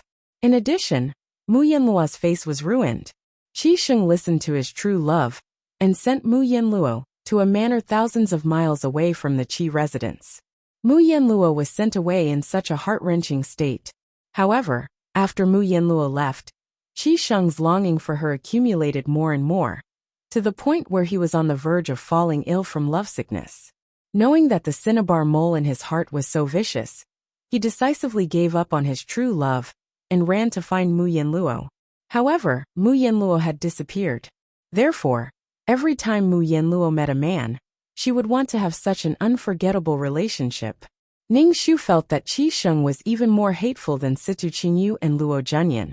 He used the method of boiling a frog in warm water to make Mu Yanluo fall in love with him. He took the route of attacking her heart. He used a gentle appearance to win Mu Yanluo's heart, but later on, he treated her cruelly. Although he later realized his feelings for Mu Yanluo paid a huge price. Her face was ruined and her snow-white skin was gone. It was really fucking miserable. Moreover, Mu Yanluo was indecisive and liked to torture herself when she encountered problems. It really made Ning Shu, a bystander, feel that his heart, liver, spleen, lungs, and kidneys had all been moved. It was too fucking miserable. Ning Shu and Yuelan tidied up the room. A woman who looked like a steward walked in. Ning Shu said, "From today onwards, you will be young master's personal maid." Ning Shu. 0. How did she become Qi Sheng's personal maid with such an ugly appearance? Could it be that Qi Sheng still liked her in this state? Could it be that this was the attraction between the male and female leads? The plot always brought the male and female leads together. Nanny, what do personal maids have to do? Ning Shu looked at the steward nanny and asked shyly. The steward nanny spat at Ning Shu. Bah, you think too much. You only need to pour tea and water for young master, and do some chores for him. Do you think you can sneak into young master's bed with such a look? Young master already has Miss Yufei in his heart. Just do your job well. If you have any other thoughts, young master will make you wish you were dead. Ning Shu pretended to be frightened. Yuelan immediately said indignantly, "What's wrong with my miss? My miss is as beautiful as a flower. Why do you look down on my miss so much? My miss is also the prime minister." Ugh. Ning Shu immediately covered Yulan's mouth and said to the nanny in charge, "I'll remember. I'll definitely abide by my duties and serve the young master well. I'll make the young master comfortable and beautiful." The steward nanny hummed in acknowledgement. Ning Shu quickly handed over a silver ingot, making the steward nanny's eyes light up. "You have a bright future." Ning Shu immediately said shyly, "Thank you for your praise, nanny. I hope nanny will take care of me in the Qi residence." After the steward nanny left, Yuelan immediately said, "Miss, what are you doing? You have to suffer so much to do this. We worked so hard to sell our bodies to bury our father, and gave half of the money to that nanny. This servant's heart is bleeding. Your miss has her own plans." Ning Shu crossed her legs and said, "You're tuning in to the Li Mei's Wuxia Whispers YouTube channel. We're so grateful for your support. And don't forget to subscribe to join us on this incredible journey through captivating stories. Your generosity through donations truly makes a world of difference, as it's the primary source of revenue that allows me to expand and enhance this channel for you. Thank you from the bottom of my heart for being a part of this adventure."